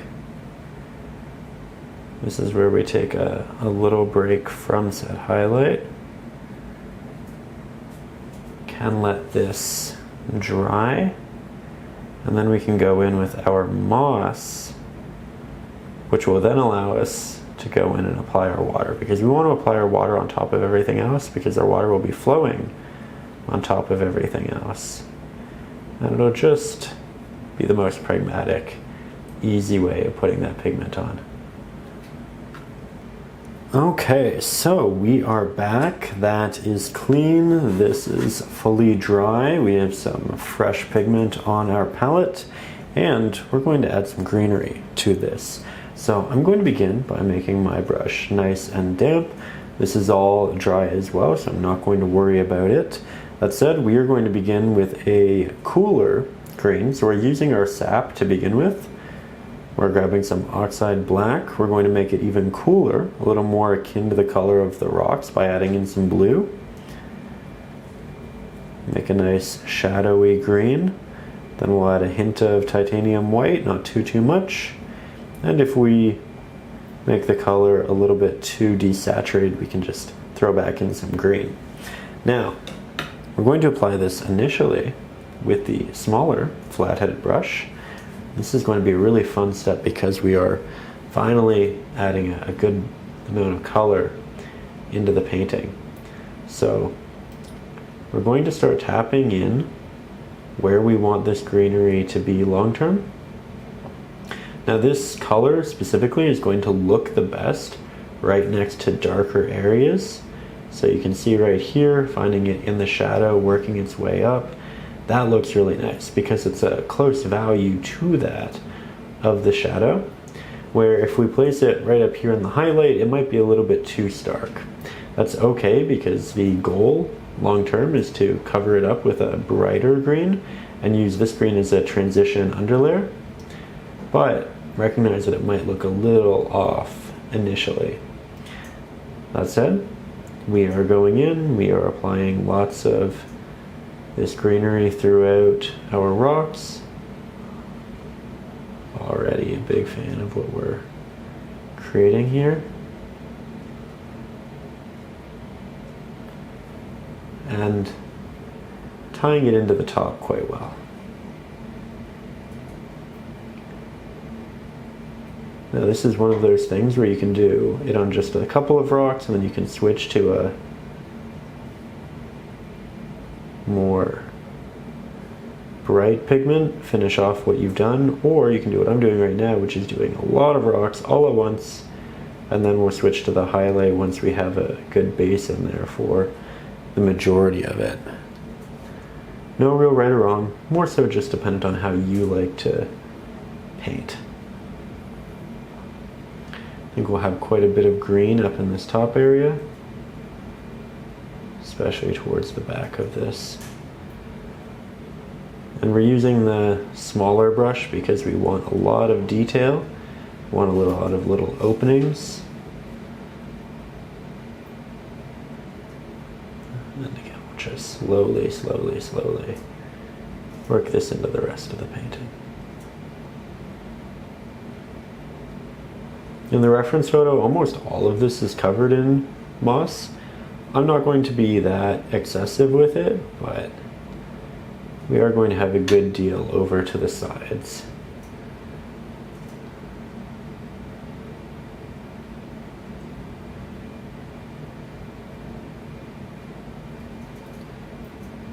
There we are. Okay, so far so good.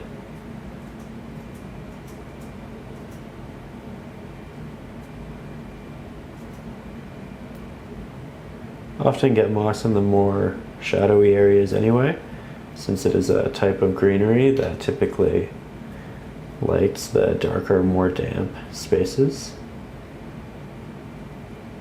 With this waterfall, it's pretty prevalent, as it's a very low waterfall. It's not getting a lot of sun, even on the sunny portion of the day. And I'm just doing this top portion to begin with. I'm not doing this base area just yet for the sake of compartmentalizing it and making it feel like not overwhelming at any point, you know? I want to be able to focus on an area, give it my best, and then a little bit later we'll expand.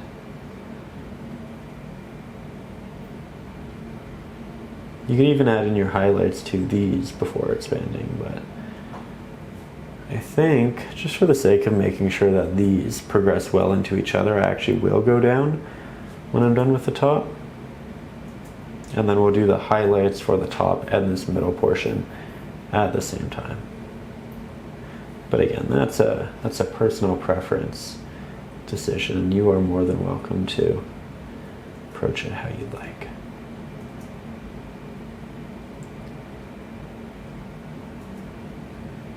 Have a lot of nice greenery off to the side.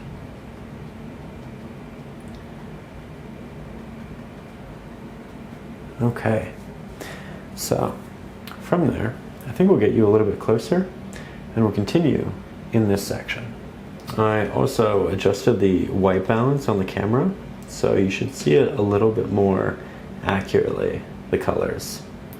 That said, we are going to take more of this green, and in the reference photo, a lot of this rock is covered in green, and I actually really like that. So we are going to apply this dark green towards the top, and I will admit to you right now, it is not going to look great because it is a lot of darker value over lighter value, but we'll fix that pretty soon with the highlighted layer. This is one of those situations where I just ask you to trust me, and I'll show you how it all works out pretty soon.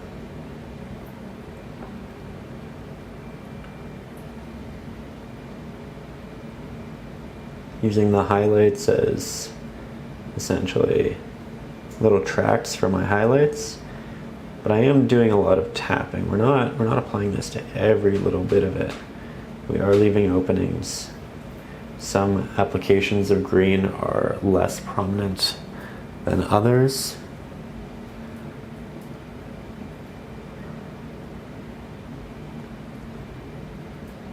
Yeah, I think this was the right choice.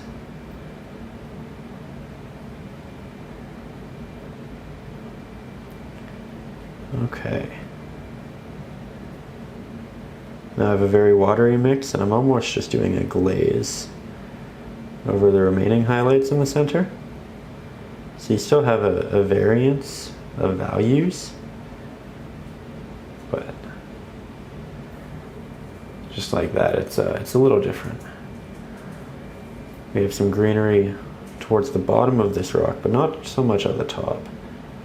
So we'll just do little taps, work into the shadows and at the base.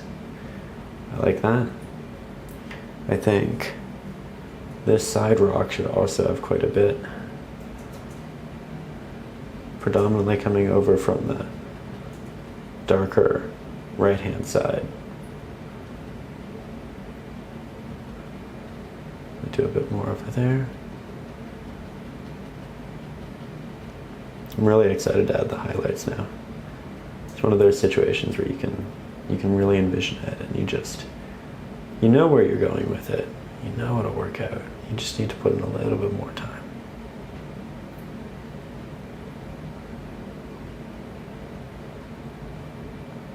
I also love painting moss. I just feel like rocks, moss, they're subjects that for whatever reason really resonate with me.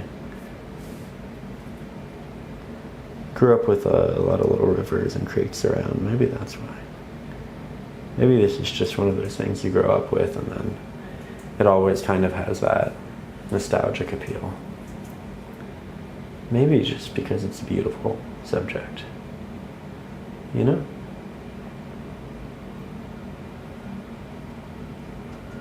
Add that darker hue down here. Do you find there's a setting for you that is nostalgic, that you love painting because it reminds you of when you were young? I feel like most of us have one.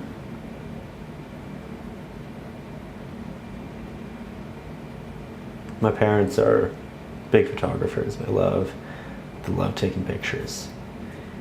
And I think for them, they probably get to do that through photography as a medium, which is pretty neat. So we all have our different conduits to that ability to be reminiscent and live in that. Live in those warm feelings, right? It's really the point of art, feeling. And I think nostalgia is a very strong one. Always has been for me. Always pretty sentimental about different settings and the feelings that come from them. Okay. Add some more here, a little more here, a little there. Good.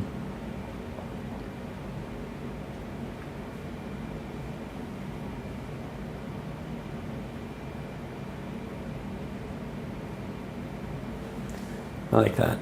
I like that a lot.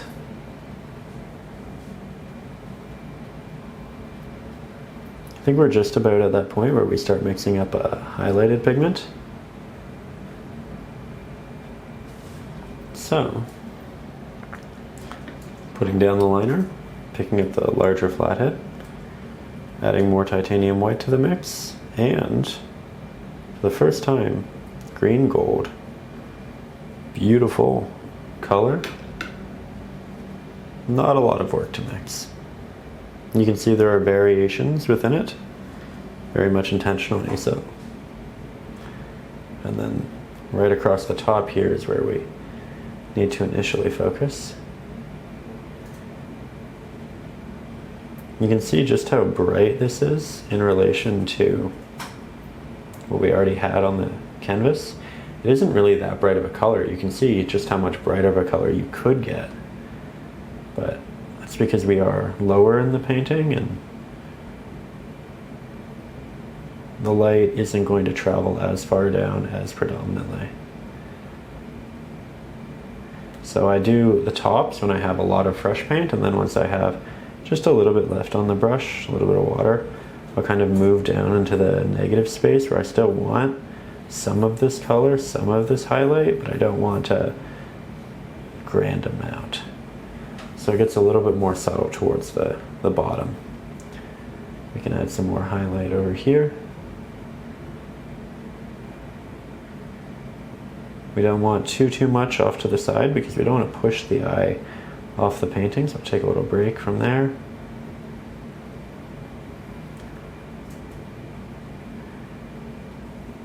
And we'll just start working these beautiful highlights throughout.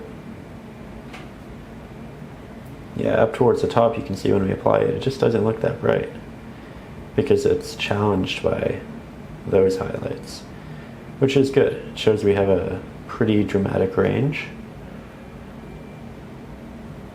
That's how it should be. That said, we are going to build these highlights up.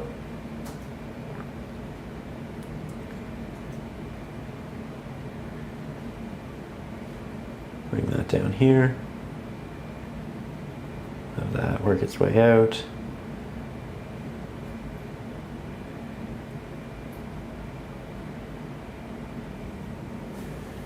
Oh yeah. Like I said, all of those dark green applications that we were applying over areas of highlight, they didn't make sense in the moment, but they would. And I feel like we're really getting that payoff now.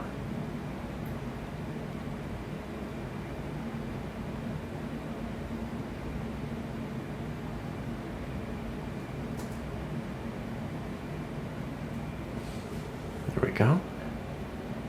It's pretty intuitive where we're placing it. We're just going over top a lot of the previous green areas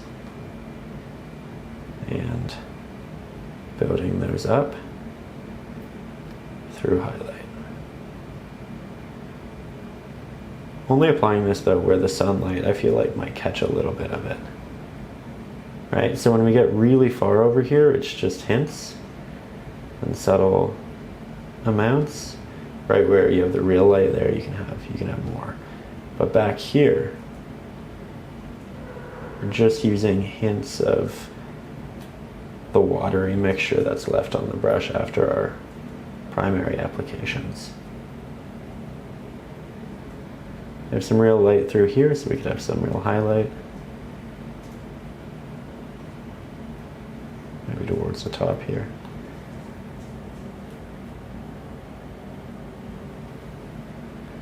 Then we'll head back down into the area where it all started.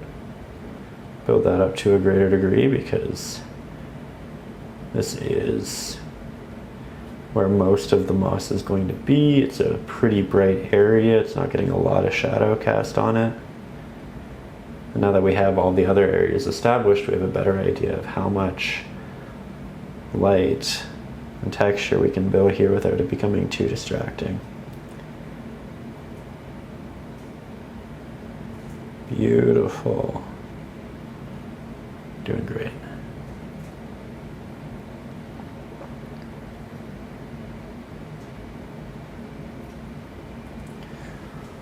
You know, with these paintings, as much as I love all of them, I definitely feel like at the end of the day I have different favorites, and I can already tell this is going to be one of them.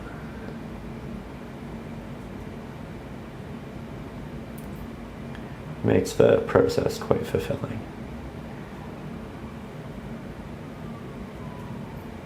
Okay, now we add a little bit of highlight down onto this, have it dissipate towards the bottom. A bit up there, a bit more through there, through here. Yeah, we can do it.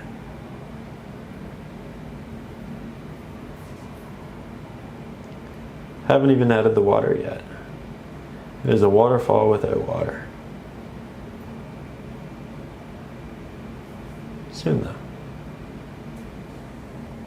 Okay.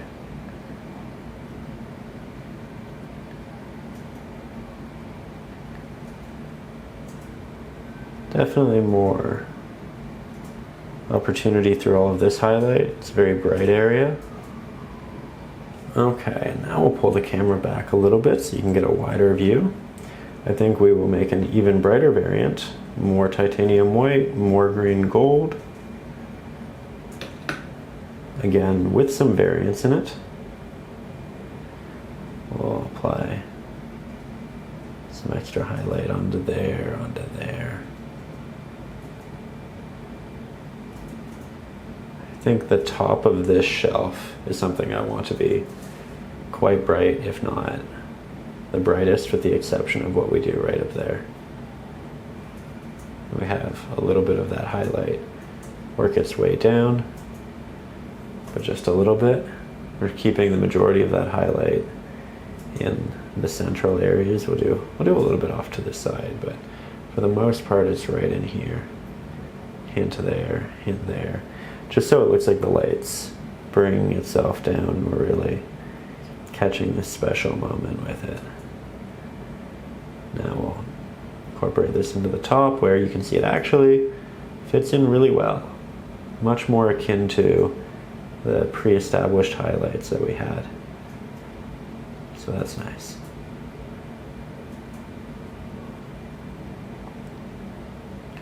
Can even do some tapped trees and whatnot up here with the same pigment. Expand on old subjects with our kind of new color. There we go. Don't want to do too much. Again, saving this more for these central spaces.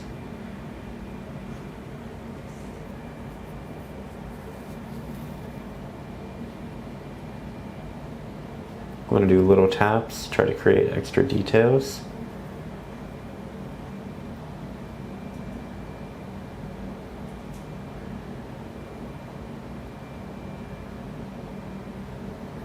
Okay.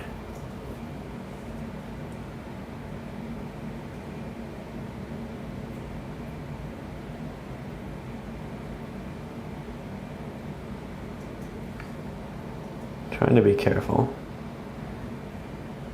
with my tendency to just continue, because here I know I really do need to be wary of not overpainting, but I am looking for all of those little spots I could build this up.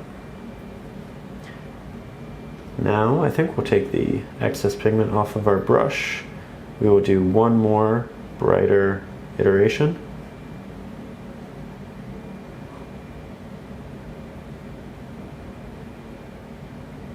Right there.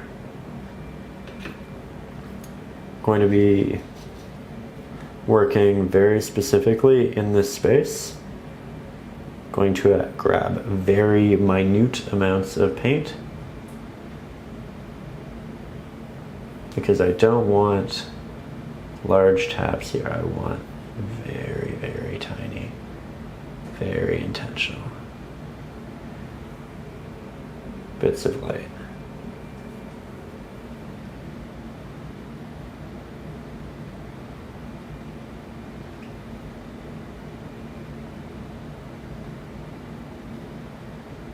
Good.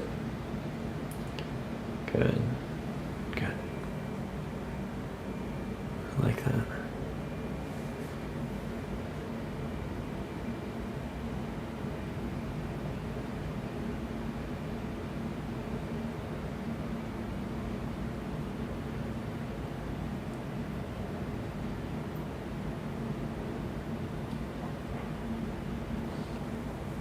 Okay.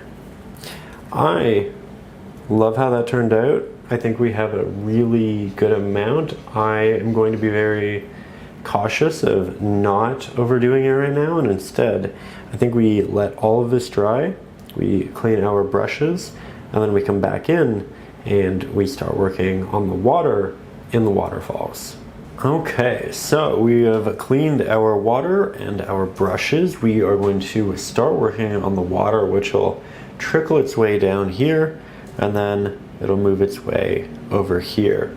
With that, we are going to make our brush nice and damp. We'll grab some of our titanium white, move this to a clean spot on our palette. I might actually work up here. Hint of our Ultramarine Blue, hint of our Oxide Black, because we don't want it to be too pigmented or too bright. We want to be able to build this pigment to be even brighter than its initial applications. We'll thin that out, switch to our liner brush, and this is going to be a lot of fun. Now, I'm going to plan where the water is falling from. I think here is the most evident and obvious, so I'm actually going to start here rather than up here. We know that the water comes down here, we know that it pours a little bit, maybe we do a little bit of a tap, have it on this end. You can see that my applications are very watery themselves, and that's intentional because we want semi-opaque applications. Then we're going to start moving the water down like so. Now once we hit this area, we're going to have it start kind of pooling a little bit, and it's going to come down again in new spots. So different from the ones right above it. It can be less, it can be a little bit more depending upon how water is distributed. But then we have another collection and runoff here where it really falls. And here you can see there's multiple landings. It lands here, but then it also comes down here and it lands towards the very bottom. So variance is important. We are creating this stair-like effect with a lot of the water, but it's not that simple. We can have it falling over here too.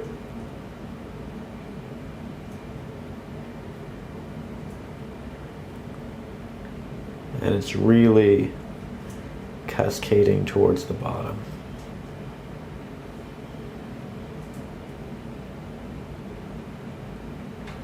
I like to start with a few number of streams and then we slowly build like that. Because our mixes are so water intensive, it's also worth noting that our first layers are going to be very transparent and we'll need to build them up. That's okay, but we'll also need to give little breaks in building them up, because initially, if you try to add more very watery pigment to watery pigment, you end up just getting pigment ripped off the canvas. So it's also worth noting that while I'm doing a lot of these lines across, I'll go back with a little bit of a tap. That way it looks like the water is jumping a little bit.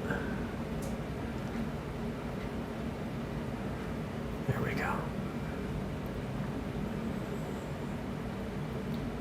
We double down on the more opaque portions towards the top, not so much the bottom. Like that.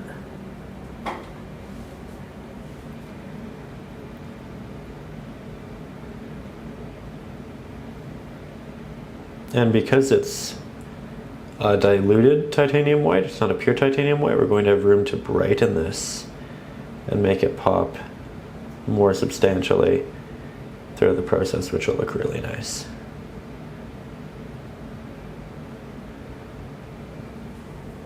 There we go. Now let's head up here for a little bit. I know that I wanted to move in between these rocks.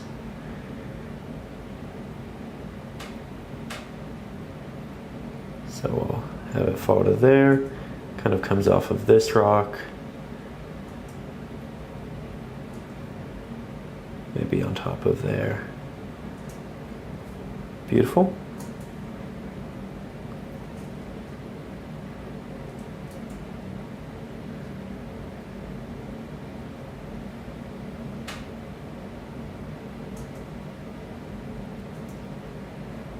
Trying to leave spaces in between a great number of these.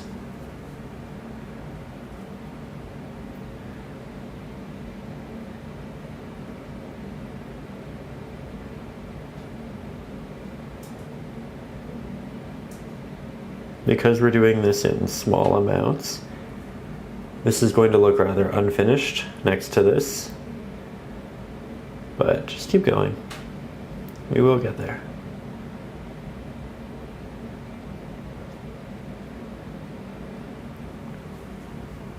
That's a really lovely start.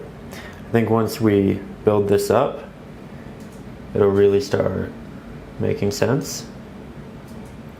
We can also make the bottoms, the very bottoms, a little bit brighter. So it's the very top, and then you move down a little bit, and then you skip this area, and then it's the bottom again. Because as the water hits the rock below, it'll do a little splash. And when we take a step back like that, you can really see what it's starting to turn into.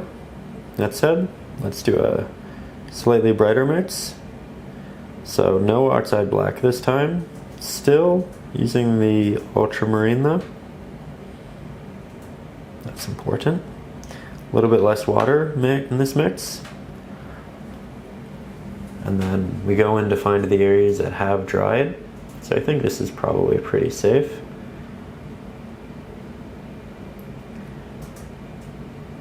Little taps and drags towards the top.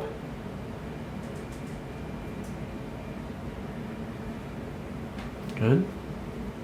Now this is an interesting application because you need a good amount of paint to make it opaque, but you don't want so much so that your markings become large. So it's really about a balance.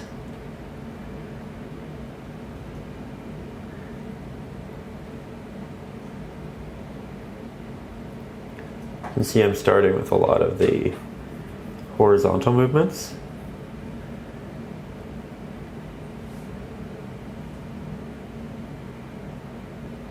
And then we can get a little more vertical.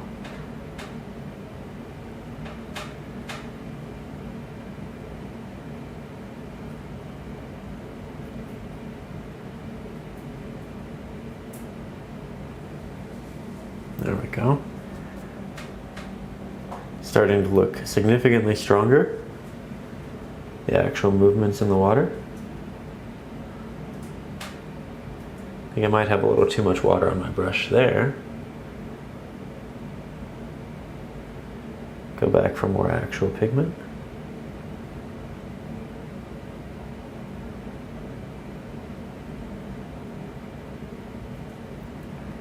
There we go. Beautiful.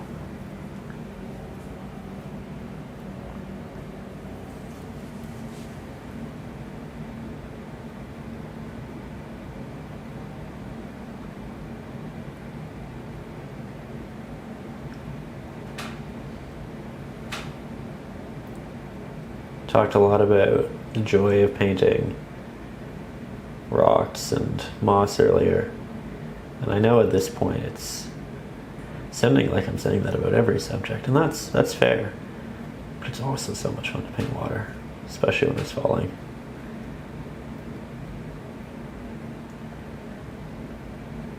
A lot of light up here, so it'll be pretty noticeable towards the top.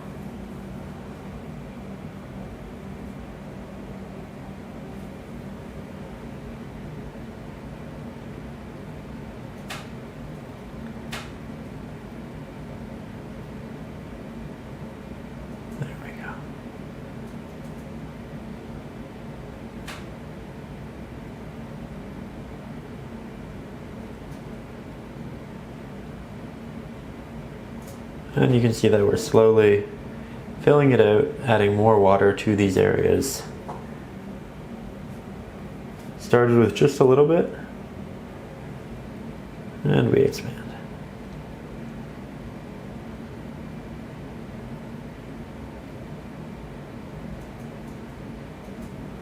You can see the hint of this water working its way over there now. Kind of interesting.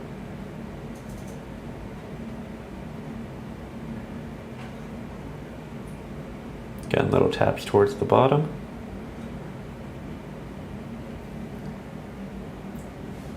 Starting to fill out this area.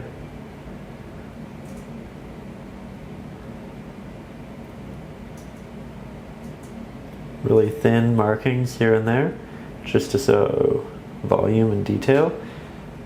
Realistically, the water will look like there's more falling if you have really tiny strands as well, because they show a variance of scale. And scale is really how we're going to make this look neat.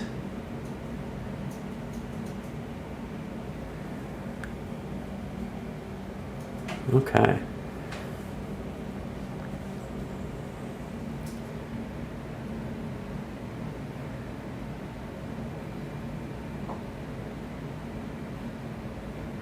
This is a different white here than what you see back there, because this has more blue in it, or that has yellow in it. So despite the fact that they're so close, they should actually stand apart from each other reasonably well.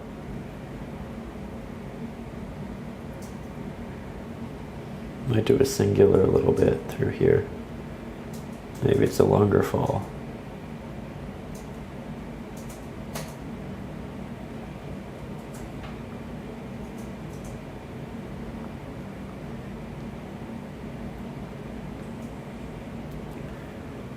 That's neat. In theory, we could also do one over here. Let's try it. It's not in the reference photo, but I think it could be pretty neat.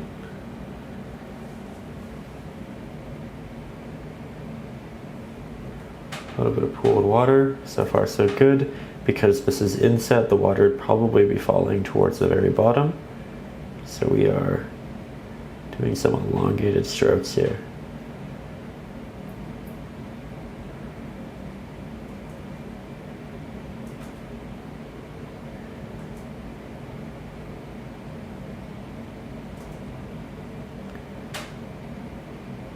More prominent towards the top. Thins in the middle.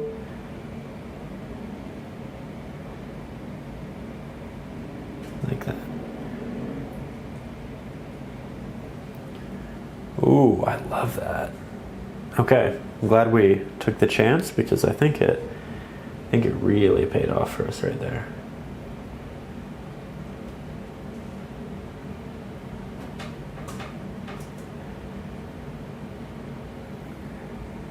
Now we're just thickening some of the water along these lines.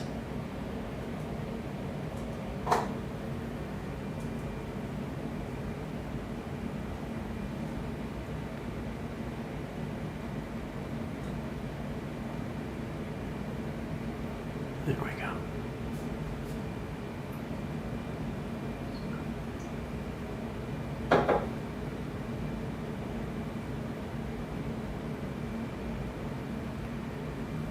Again, it's all of the little ones and the details that really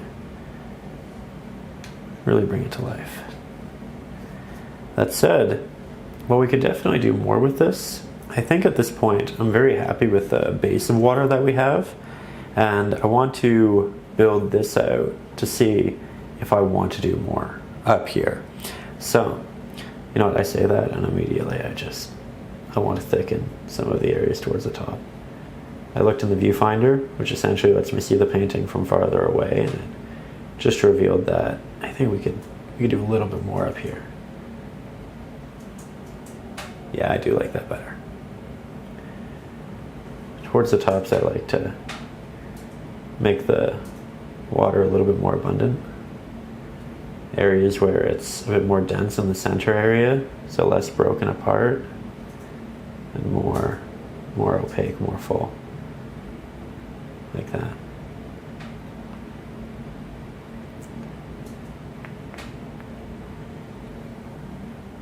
Much better. Okay, glad we did that.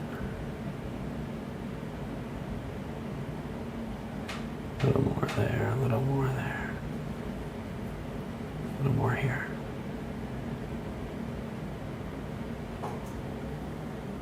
So, once we have this established, we'll do little taps at the bottom, a little bit of mist. Beautiful. And we can really start working on this. Now, in the reference photo, it's not a clear reflection. It's also not anything too detailed. It's more a combination of the colors that we have towards the top. So a lot of greens actually, and I really like that. So I think what we'll do is we'll grab a good amount of our Sap Green, move that to a clean spot in our palette. This, well, not clean, it's dry, and that's what we really need. We'll add some Oxide Black into it, a little bit of titanium white, a little bit of our Ultramarine Blue. Nice, cool shadow pigment. I think we begin by applying that down here. This will essentially be our easy main base layer. There's a lot of reflective green hues in this space.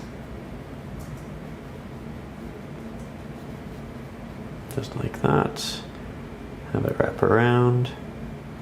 Trying to work around a lot of my rocks, but if I cover them up, that's okay. We can always just re-sketch them in. And again, we're just trying to use this as a base. Because we have a lot of the water falling through here, I think we actually want more of a reflection of a more bluish white in the center.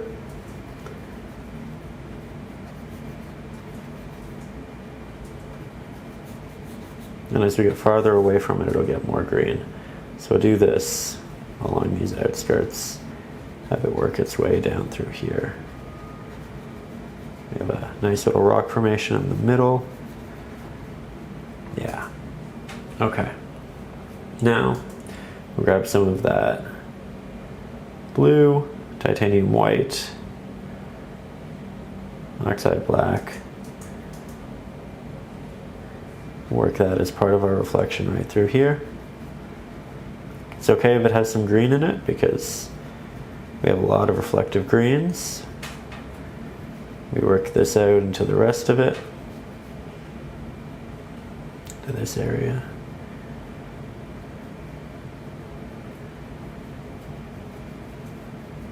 The farther we get, the darker it should get.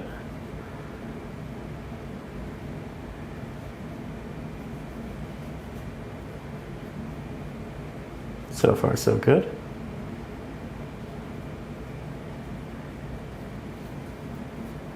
Doing predominantly horizontal strokes so that if anything stroke-wise is still seen later on, it's all in the right movement of the water. And we can softly just work our way back and forth over this, alleviate any of those hard strokes or lines.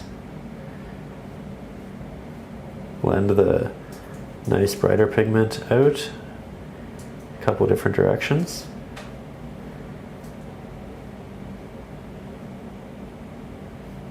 Maybe we add a little bit of this as well under here.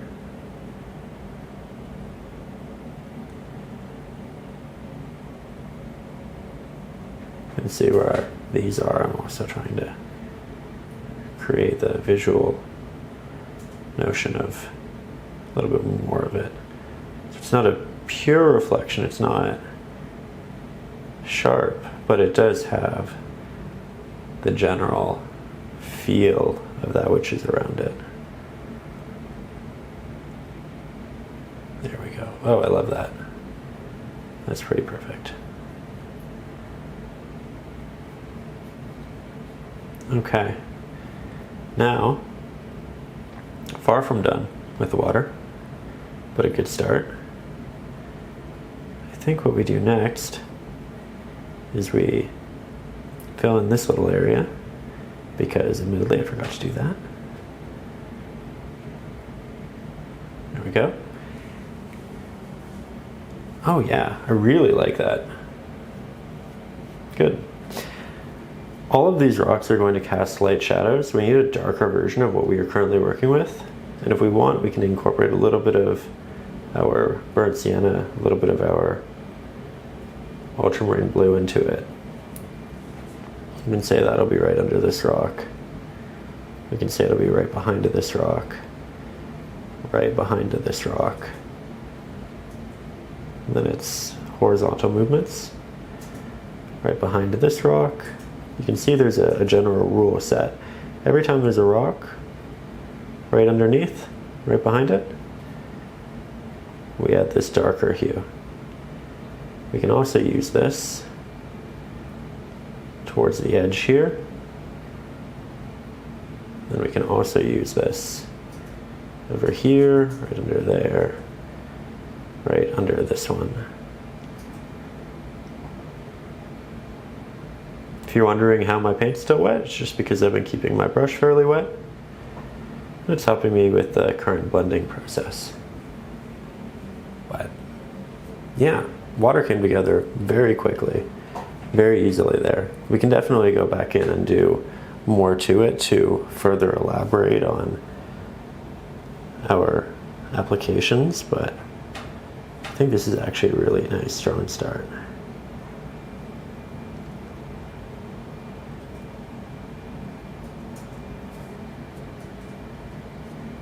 Okay, so from here, just add a couple little strokes, areas that look a little too simple. Good. Grab our liner, grab some of the highlight color that we had in here. Again, maybe we further indulge in the horizontal movements. Just a little bit. Very watery mix.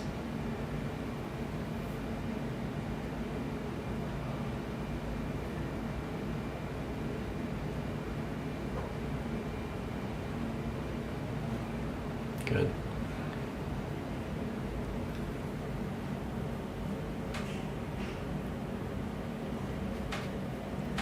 Okay, now right under here, and I think through a lot of the area where the water touches the rock, we want something that's in between our dark pigment and our light pigment, because the water will rush up onto there and will create a little bit of a sheen. So we're just finding the connective spaces and adding this minuscule highlight.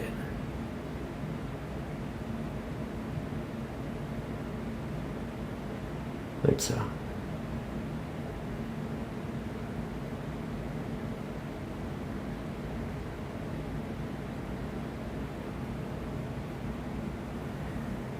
Beautiful. We'll be adding that underneath all of these as well. But for now, this is essentially what we need. We can also take that blue highlight from the water and now work that down into the water, deliver that little splash effect.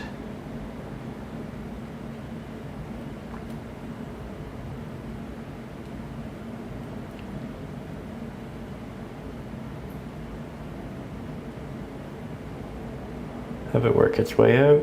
Just a little taps, nice and subtle.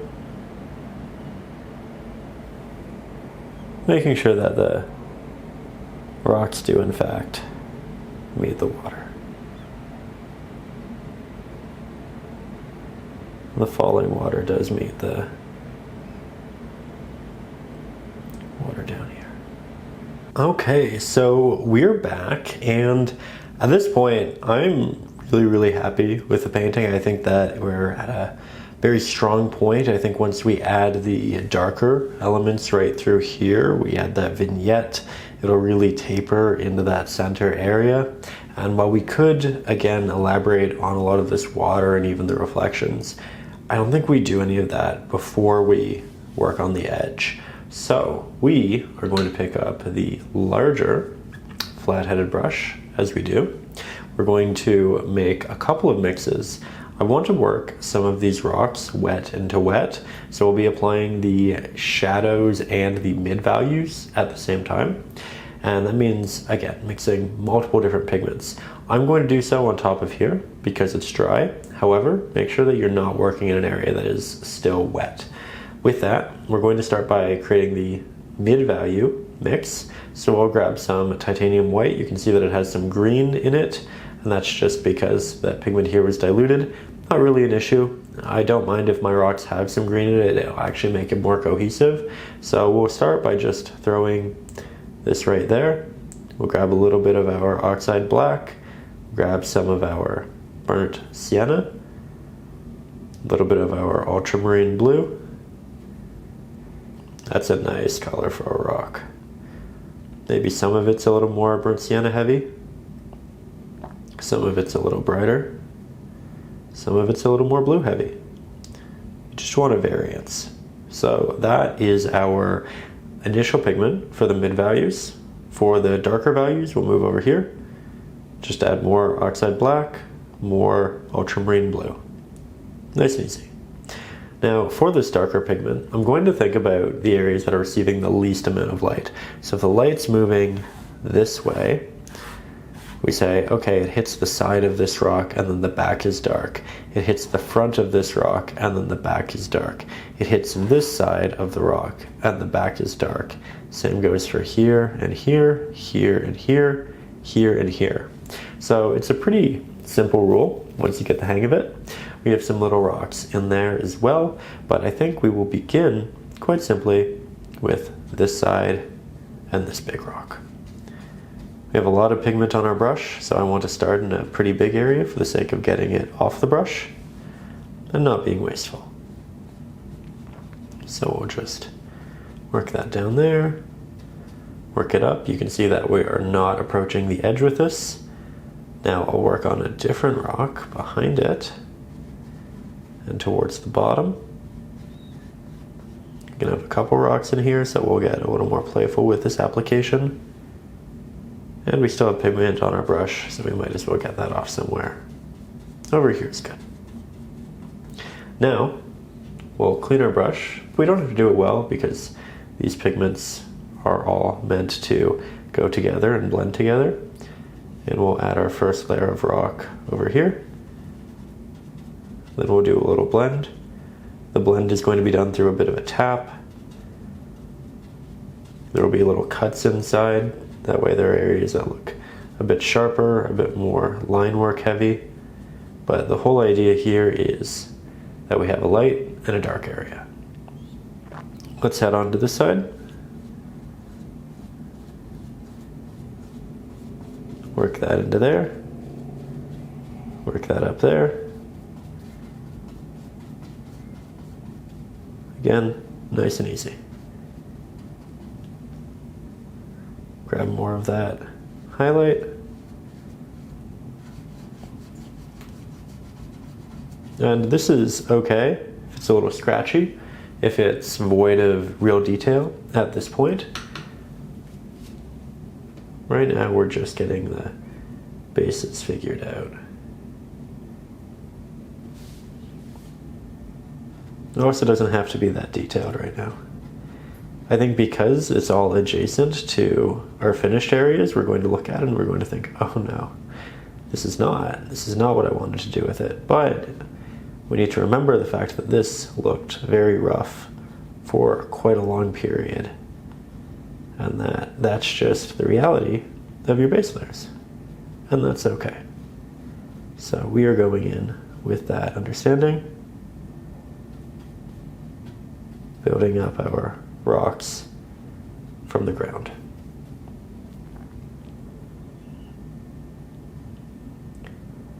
Okay. So, going and re-adding in darker areas, rebuilding those into the piece, doing little taps to get those details that we might not have currently present in the smoother blends. And then we can say, you know what, these are looking pretty decent for the beginning. Let's go and make sure that the rest of the rocks are implemented, and then we can find our way back. So shadows here on the back of this rock, shadows here on the back of this rock, shadows through here, shadows down here, shadows down here. Just finding the bottoms and the bases. If your rocks got lost in the underpainting and the water, you can always go back to the traceable. So over on Patreon, resketch them in. And again, if you're new to the channel, if this is one of your first videos you're watching, welcome. Hope you're enjoying, hope you feel like you're learning something. Hope you're relaxed. But also, if you'd like hundreds of extra lessons just like this, if you'd like bigger painting tutorials on 24 by 36 inch canvases, if you'd like the traceables, material lists, all of my ebooks, including Acrylics for Beginners, which essentially teaches you the essentials of acrylic painting, access to our exclusive Facebook group. If you're interested in any of that, ad-free versions of this video and these videos on YouTube, you can find all of that up over on Patreon. There's a link to it in the description. We also just started a new series up there. You can find an episode on this where we break down the colors in our reference photo and decide how we move forward with them on our canvas. So if you're somebody who you find reference photos and you really like them, but you're not sure how to pick your colors and adapt them correctly, this series essentially teaches you how to do that. So we open the reference photo in Photoshop, we use the eyedropper tool, we start breaking down the hues that are in this reference photo, and from there I build my palette based off of that. And that's why we have two different greens, a green gold and a sap green. With that here, as you can see, I've switched to the liner brush and I'm just incorporating little highlights with a slightly brighter pigment with little taps and drags to show the movements of these rocks. A little bit different from the previous ones. Pretty fun. Then we'll go to the darker hues. We'll reincorporate those. The mid values. We don't have any greens in here yet, and I think the greens are what's going to make it look really, really nice, but we need to build these bases first.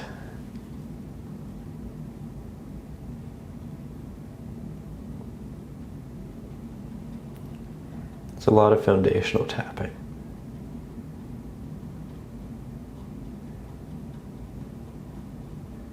There we go.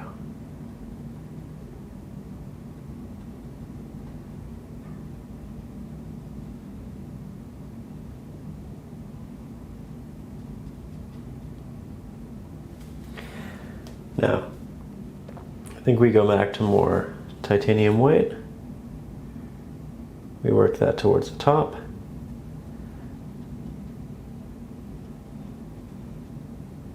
This is a really fun way to paint because you're almost always doing something. You're not really waiting for a lot of paint to dry. If it's drying in one area and you can't work on it, you can just move over to another one. We've got a lot of different spaces to play with. And you can jump back and forth between your highlights and your shadows. You can also approach all of this the way we did the very top.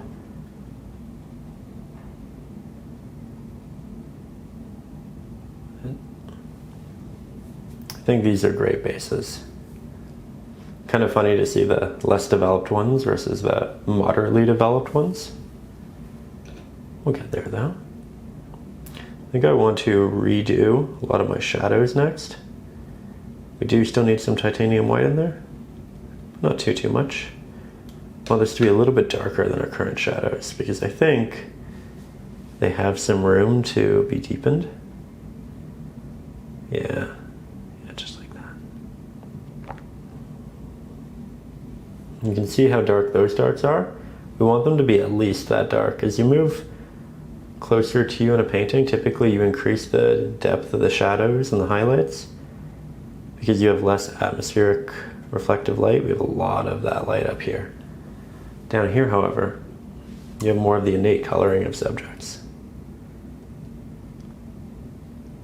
Always important.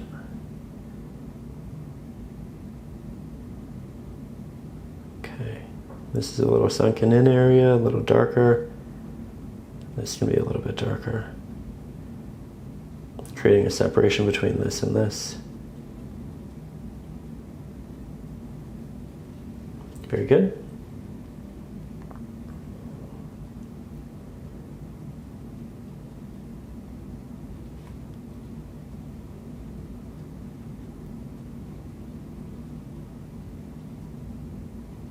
Continue building.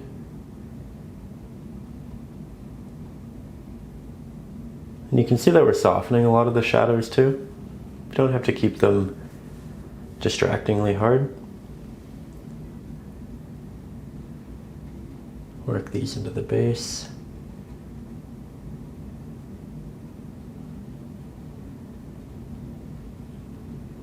Now, because we have such underdeveloped rocks on this side, the darks are really going to stand out. Where over here, I think they're more subtle. But this will look more normal as we develop the mid values.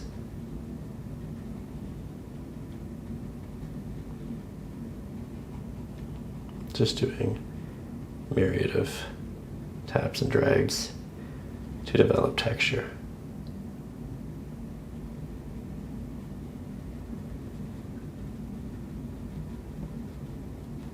Okay, good start. Our mission currently isn't necessarily to render the most realistic rocks. It's to cover the white of the canvas and then build from there. And we're definitely making that progress. We'll make some pretty wide, unique markings for this rock in the shadow. Darker towards the edge, less up here.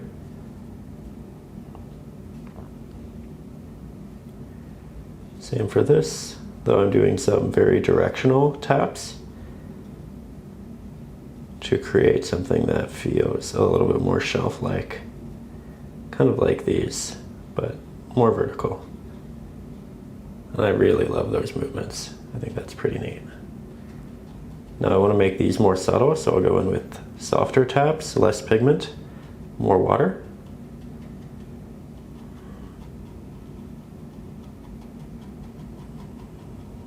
There we go. Okay, so far so good. Still have an abundance of darker pigment on here, so I think we'll actually just use that towards the base of this rock. Move that up. Leave a good space for the mid values. I think this will be darker. Have a side of this rock right here. Good. Maybe add that back here. Then again, touch up the areas we're working on. And slowly build. It's nice how in these early layers you can paint with a larger flathead brush and not really worry about the detail too much. We can also add just a little bit of texture on the canvas to the back of this rock. This might show through the following layers and just give us a hint of more detail, but make sure this back area is a bit more opaque and a bit more full. So I'm doing more applications there than I am towards the front. And you can see that this isn't quite as dark as what we have there.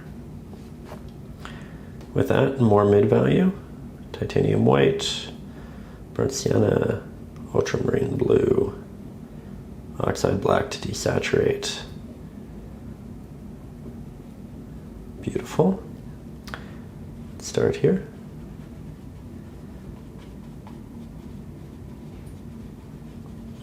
Work that back. We are going to add a lot of greenery and moss to this, but I will say I don't know that it needs it. If you wanted yours to not, I would not blame you. I really like the look of our rocks currently.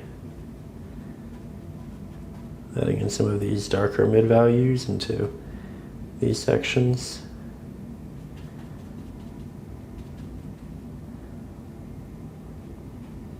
It's okay to keep sharp marks in these rocks.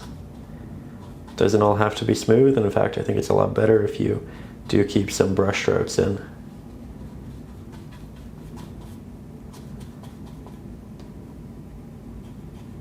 Trying to create a rather unique top for this rock. Don't want it to be perfect and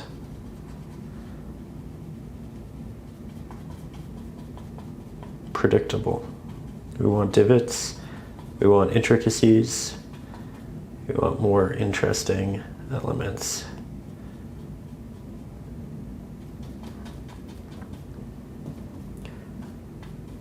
Again, some loose brush strokes just to start to create shadows within it. Little divots, areas that won't receive as much light, and therefore areas that protrude and create more. Same can be done over here.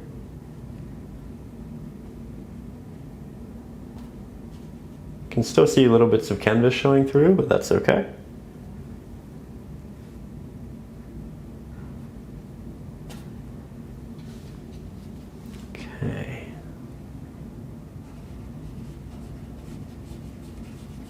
We were talking earlier about positive loops, and I feel like this is a process that renders a lot of opportunities for them, because you're doing a lot of loose randomized applications and then you stumble upon ones that you really like, and then you get excited, you get proud, you have something to work with that you're even learning from. Because sometimes you do a brush stroke and you say, oh, you know what, I really liked that there, I want to do more of that somewhere else. And then it's not just one great brush stroke, it's many. So look for the brush strokes that you like, figure out what you like about them in your piece specifically, because all of our paintings, again, will be a little different. Our techniques will be a little bit different. That's all good. But try to figure out what makes yours the way you like it. Double down on those ideas. For me, I'm getting a lot of these very soft shadows throughout. I like those a lot for these base layers. And then I double down with my highlighted layers. Speaking of which, I do want more of a highlighted layer, so let's add a little bit more green. I say green, burnt sienna, titanium white. Switch back to the liner. This area is pretty rough. Let's start figuring it out. Have some of those highlights come down.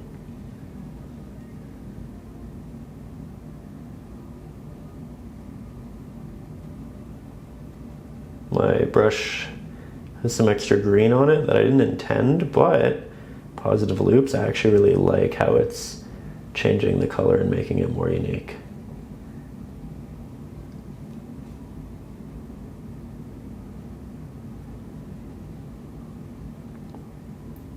Sometimes we go in and we try to do something very specific, and then the universe just tells us, you know what?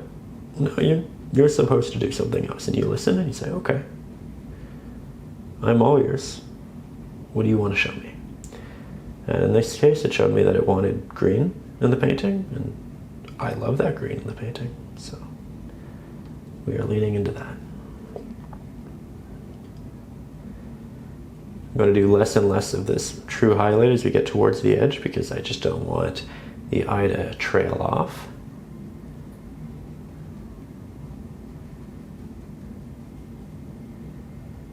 And now lots of soft watery taps in here in the areas that are already brighter. So you see this little shadow, I'm not going to apply it there, I'll apply it in the highlight that's next to it and above it. And that's really the trick. Finding different ways of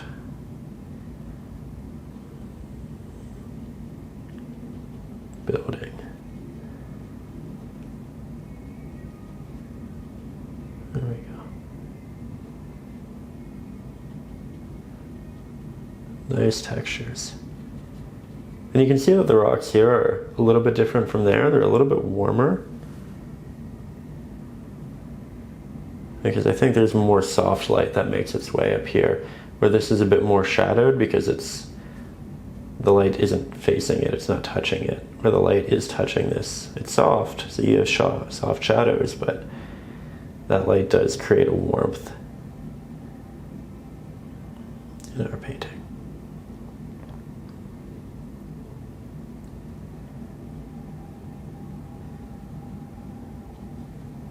There we go.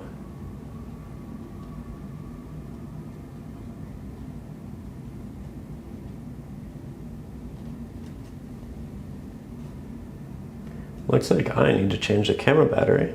So, I'm going to apply this last little bit, change that, and then we'll continue painting this lovely little set of rocks.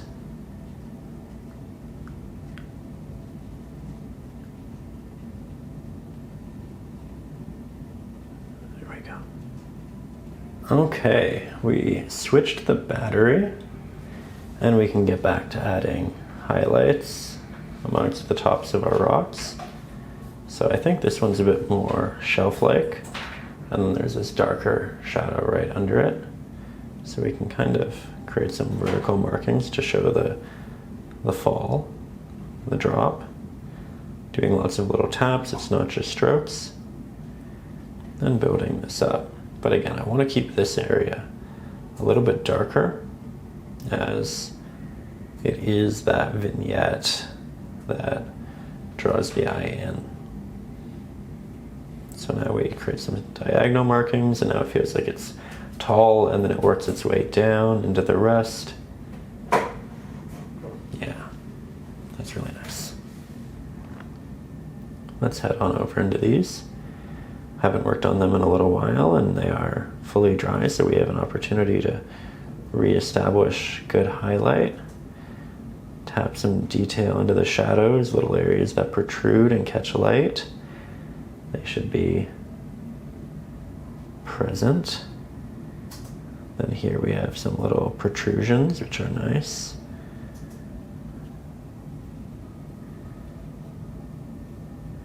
Work its way up there. Wonderful.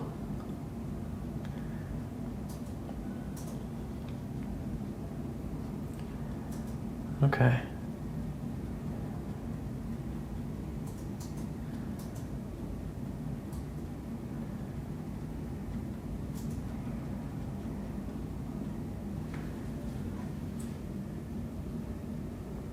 Let's grab a hint more. Ooh, I can tell that I have some accidental green on my brush again. Already love that. Yeah, you know what? Let's make use of it. We can throw some vibrant moss onto the fronts of some of these. Didn't mean to do this, but it's a little bit of extra green gold that I guess was still in the water dish that came off the side, and now it's nicely presenting itself on our rocks. Something I wanted to do. Something I didn't intend to do this early, but you know what? If it works, it works. Want to be careful with it, that we don't do A too much, or B, make it too bright in areas that need to be darker, because with that we do want to use the sap green, but there are plenty of opportunities to play with this. And now, maybe we actually grab some of that green gold intentionally, some of that titanium white,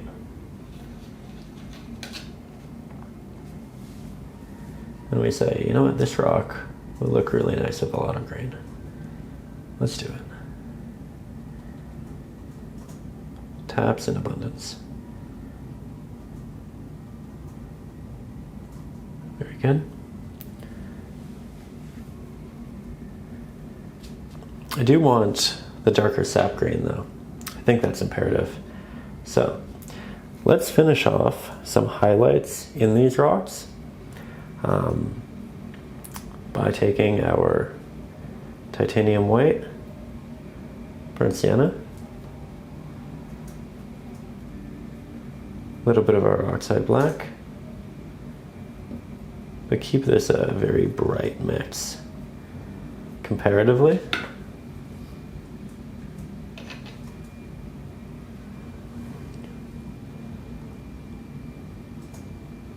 You know what? I think this needs to be brighter. But I also think I need more titanium white, and I think my pigment might be a little bit too diluted in the water. So we are going to take a quick break. I'm going to clean everything up, and then we're going to come back and we're going to add some really nice moss and some really nice highlights to these rocks. Though we're also going to do what we always do, and that's continue to paint after I say that I'm going to stop. Because it's just too much fun. And I love doing what we're doing. That's pigment right there. A little bit of this highlight in here, make it all cohesive. The edge closest to the sun will get the most highlight. Break this up a little bit. Yeah, okay. Now we'll get cleaned up. Okay, so we have more sap green, more green gold. We are going to take said sap green and we're going to work on those darker hues that we initially did with it. So that's sap green, ultramarine blue, oxide black, a little bit of titanium white, because we don't want it to be too dark. But we'll just go back and forth until we find something darker but saturated, something that will work well into our shadows. And we'll begin with the liner brush as we do. Lots of little taps and drags. Remember that the moss can grow more within the shadows because that's just going to be a little more conducive for it. And then we can bring it out into the light. But I typically like to start in the shadow because A, it's just a nicer visual bridging point, and I think it also just pragmatically makes a little bit more sense.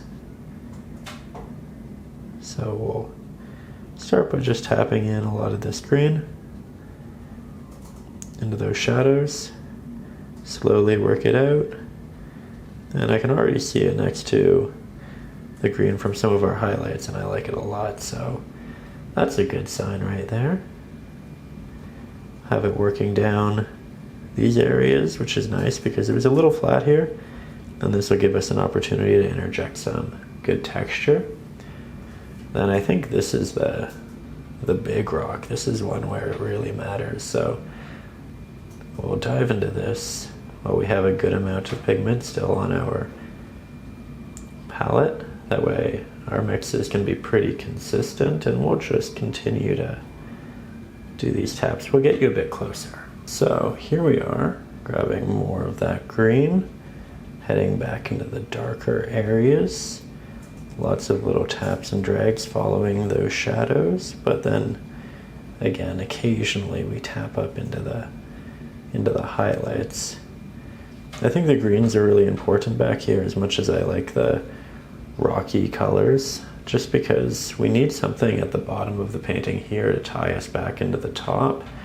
And we're not going to have an abundance of foliage, but we will have an opportunity for abundance of moss. I think we also have an opportunity to make a darker variant of this moss, something for the really deep shadows, but I like that we're starting where we are. It's not too dark, it's not bright, it's something we can build on in both directions, and that makes it a very malleable beginning. I think Sap Green is often the best pigment for that. Again, we'll save our green gold for the real highlights, but the Sap Green is just so versatile that we can make this brighter, we can make this darker. It looks great when it's desaturated, it looks great when it is saturated. Just kind of that pigment that does it all and does it all well. I think I also have just a little bit too much rock highlight in here, so I'll use a greater amount of the Sap Green in this rock and this rock to just bring the general values back down and make the highlights a little bit more stand out. Right now it might be a bit stark because we are just next to such a grand amount of highlight in those rocks, but that's okay because when we add in the Sap Green highlight, it'll all make a lot more sense. Let's work our way into these. Very good.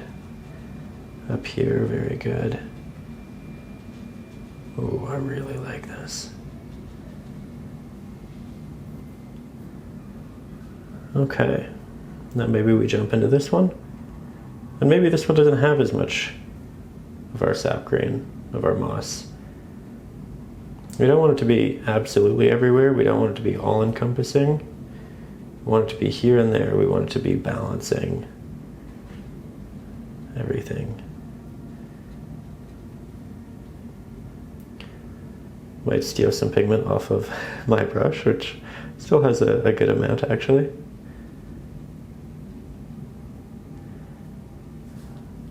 Maybe we take that and we work that down here. Just spread it out.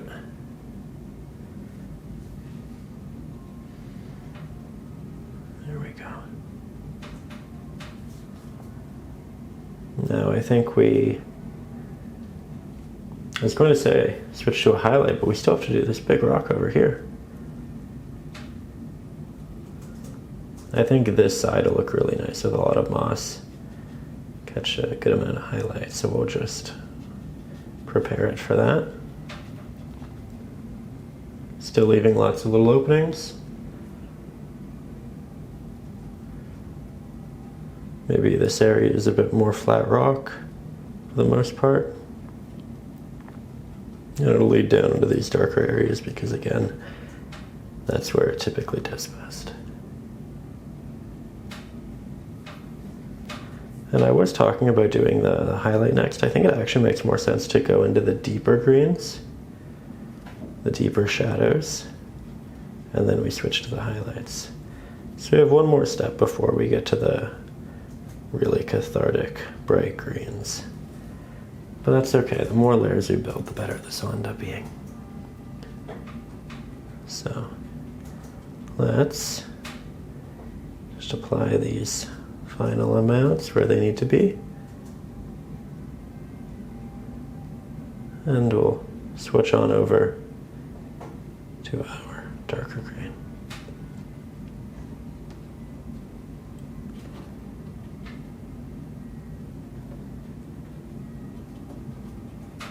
Always difficult to put down the brush. Let's also do it just a bit on the edge here.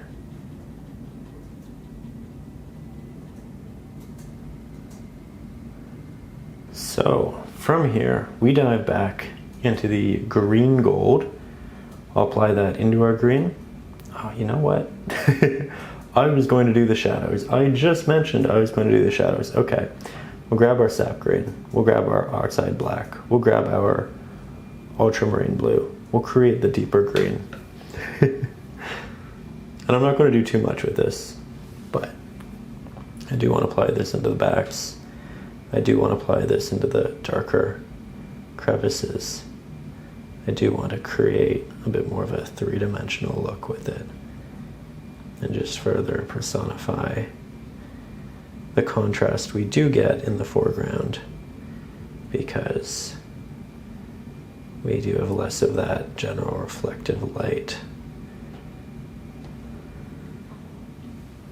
I like that a lot. I think we'll do a little bit more through here. Lots of little taps. This is, again, the rock that is paramount, as it is what the eye typically enters on from the bottom. So we'll just find our darker greens, double down. And this is a really powerful green, so I don't know that we use this in anywhere that isn't the exact foreground, but I do think it works exactly here, and it works well.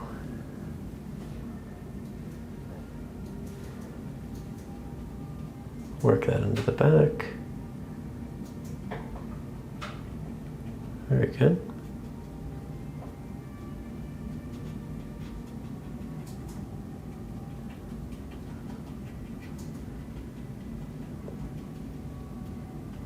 Okay. Now you know what we get to do. Now we get to have fun with the highlight. Got a little excited, got a little ahead of myself there. But I'm glad we did go back for the shadows, because I do think these add some great dimension to the painting. That said, now we get to do my favorite part. And it's kind of wonderful how we do get to save that best for last. Where we do get the green gold, we do get the titanium white. Build up that beautiful highlight.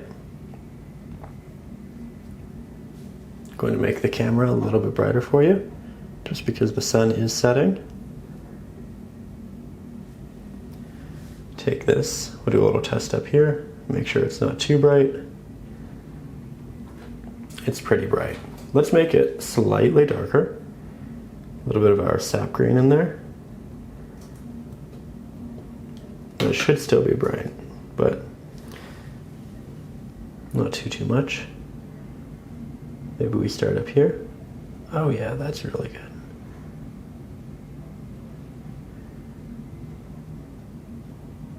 My brush has a variety of greens on it right now, some of which brighter than others, and I actually really like that. Gives us that variance. Aiming for a lot of variance. Let's do some dramatic tapping through here. I'm trying to get incredibly small markings, so I don't want too much paint on my brush, as it'll make it a little bit harder for us, but I think this is a good amount.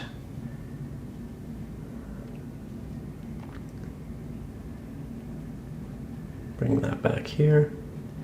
We don't want all of the edges to be the rocky color, so feel welcome to make more of them more green. I think this one in particular could really benefit from more green. And we will go in with a brighter highlight, so if you get a lot of this down there and you feel like there isn't enough diversity in color, recognize that we are going to go back in, and you'll have an opportunity to change the values and the colors a little bit.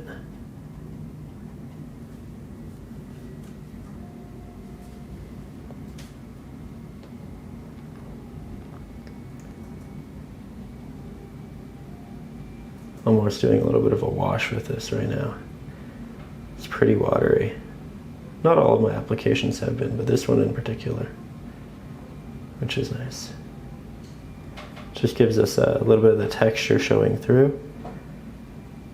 Slightly different look, but makes it full. A little more complex. Here you can see it's all water, so I'm not actually changing any of the line work in my painting, I'm just adding a hint of green. Okay, now we take that step back. We go yet again for a brighter green. Now that we've given it room to be built upon. And here, good little taps through there. Oh, I'm glad we waited to do this, because I feel like it looks so much better now that we have a proper base on for it. And again, we're going to avoid the true edges, but there are some little spots that could definitely benefit, and we're I'm going to do our best to accommodate those.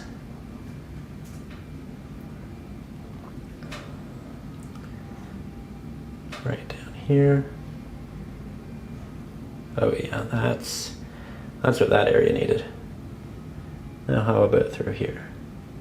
It's a lot of thick pigment. I'm going to be a little more careful with our application, try to get it to be smaller, but we can always go back and cover it up, should we need to.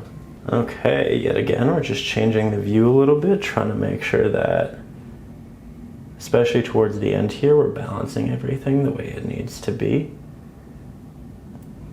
Lots of these little green markers throughout. And now this area really feels like it ties into the top well. That was the goal. We approached them a little bit differently. Did a lot of wet onto wet in here. Where the top we started with the shadows, and then we did the mid values, and then we did the highlights. With this it was the shadows and the mid values at the same time, which was kind of fun. And there isn't really a right or wrong. It's more about how you like to paint. So again, as we mentioned, feel welcome to make these your own. And just enjoy the process however you like it. Though I do hope in the process of listening here, you feel like you've learned something, you feel excited about painting, or I know a lot of you just watch these to relax. Hope you feel relaxed. Hope you feel good. Hope you are thinking about positive loops and how to just make sure that keep positive mindsets through the little things, that you reward yourself for the little decisions that do make the day better, and that you feel good.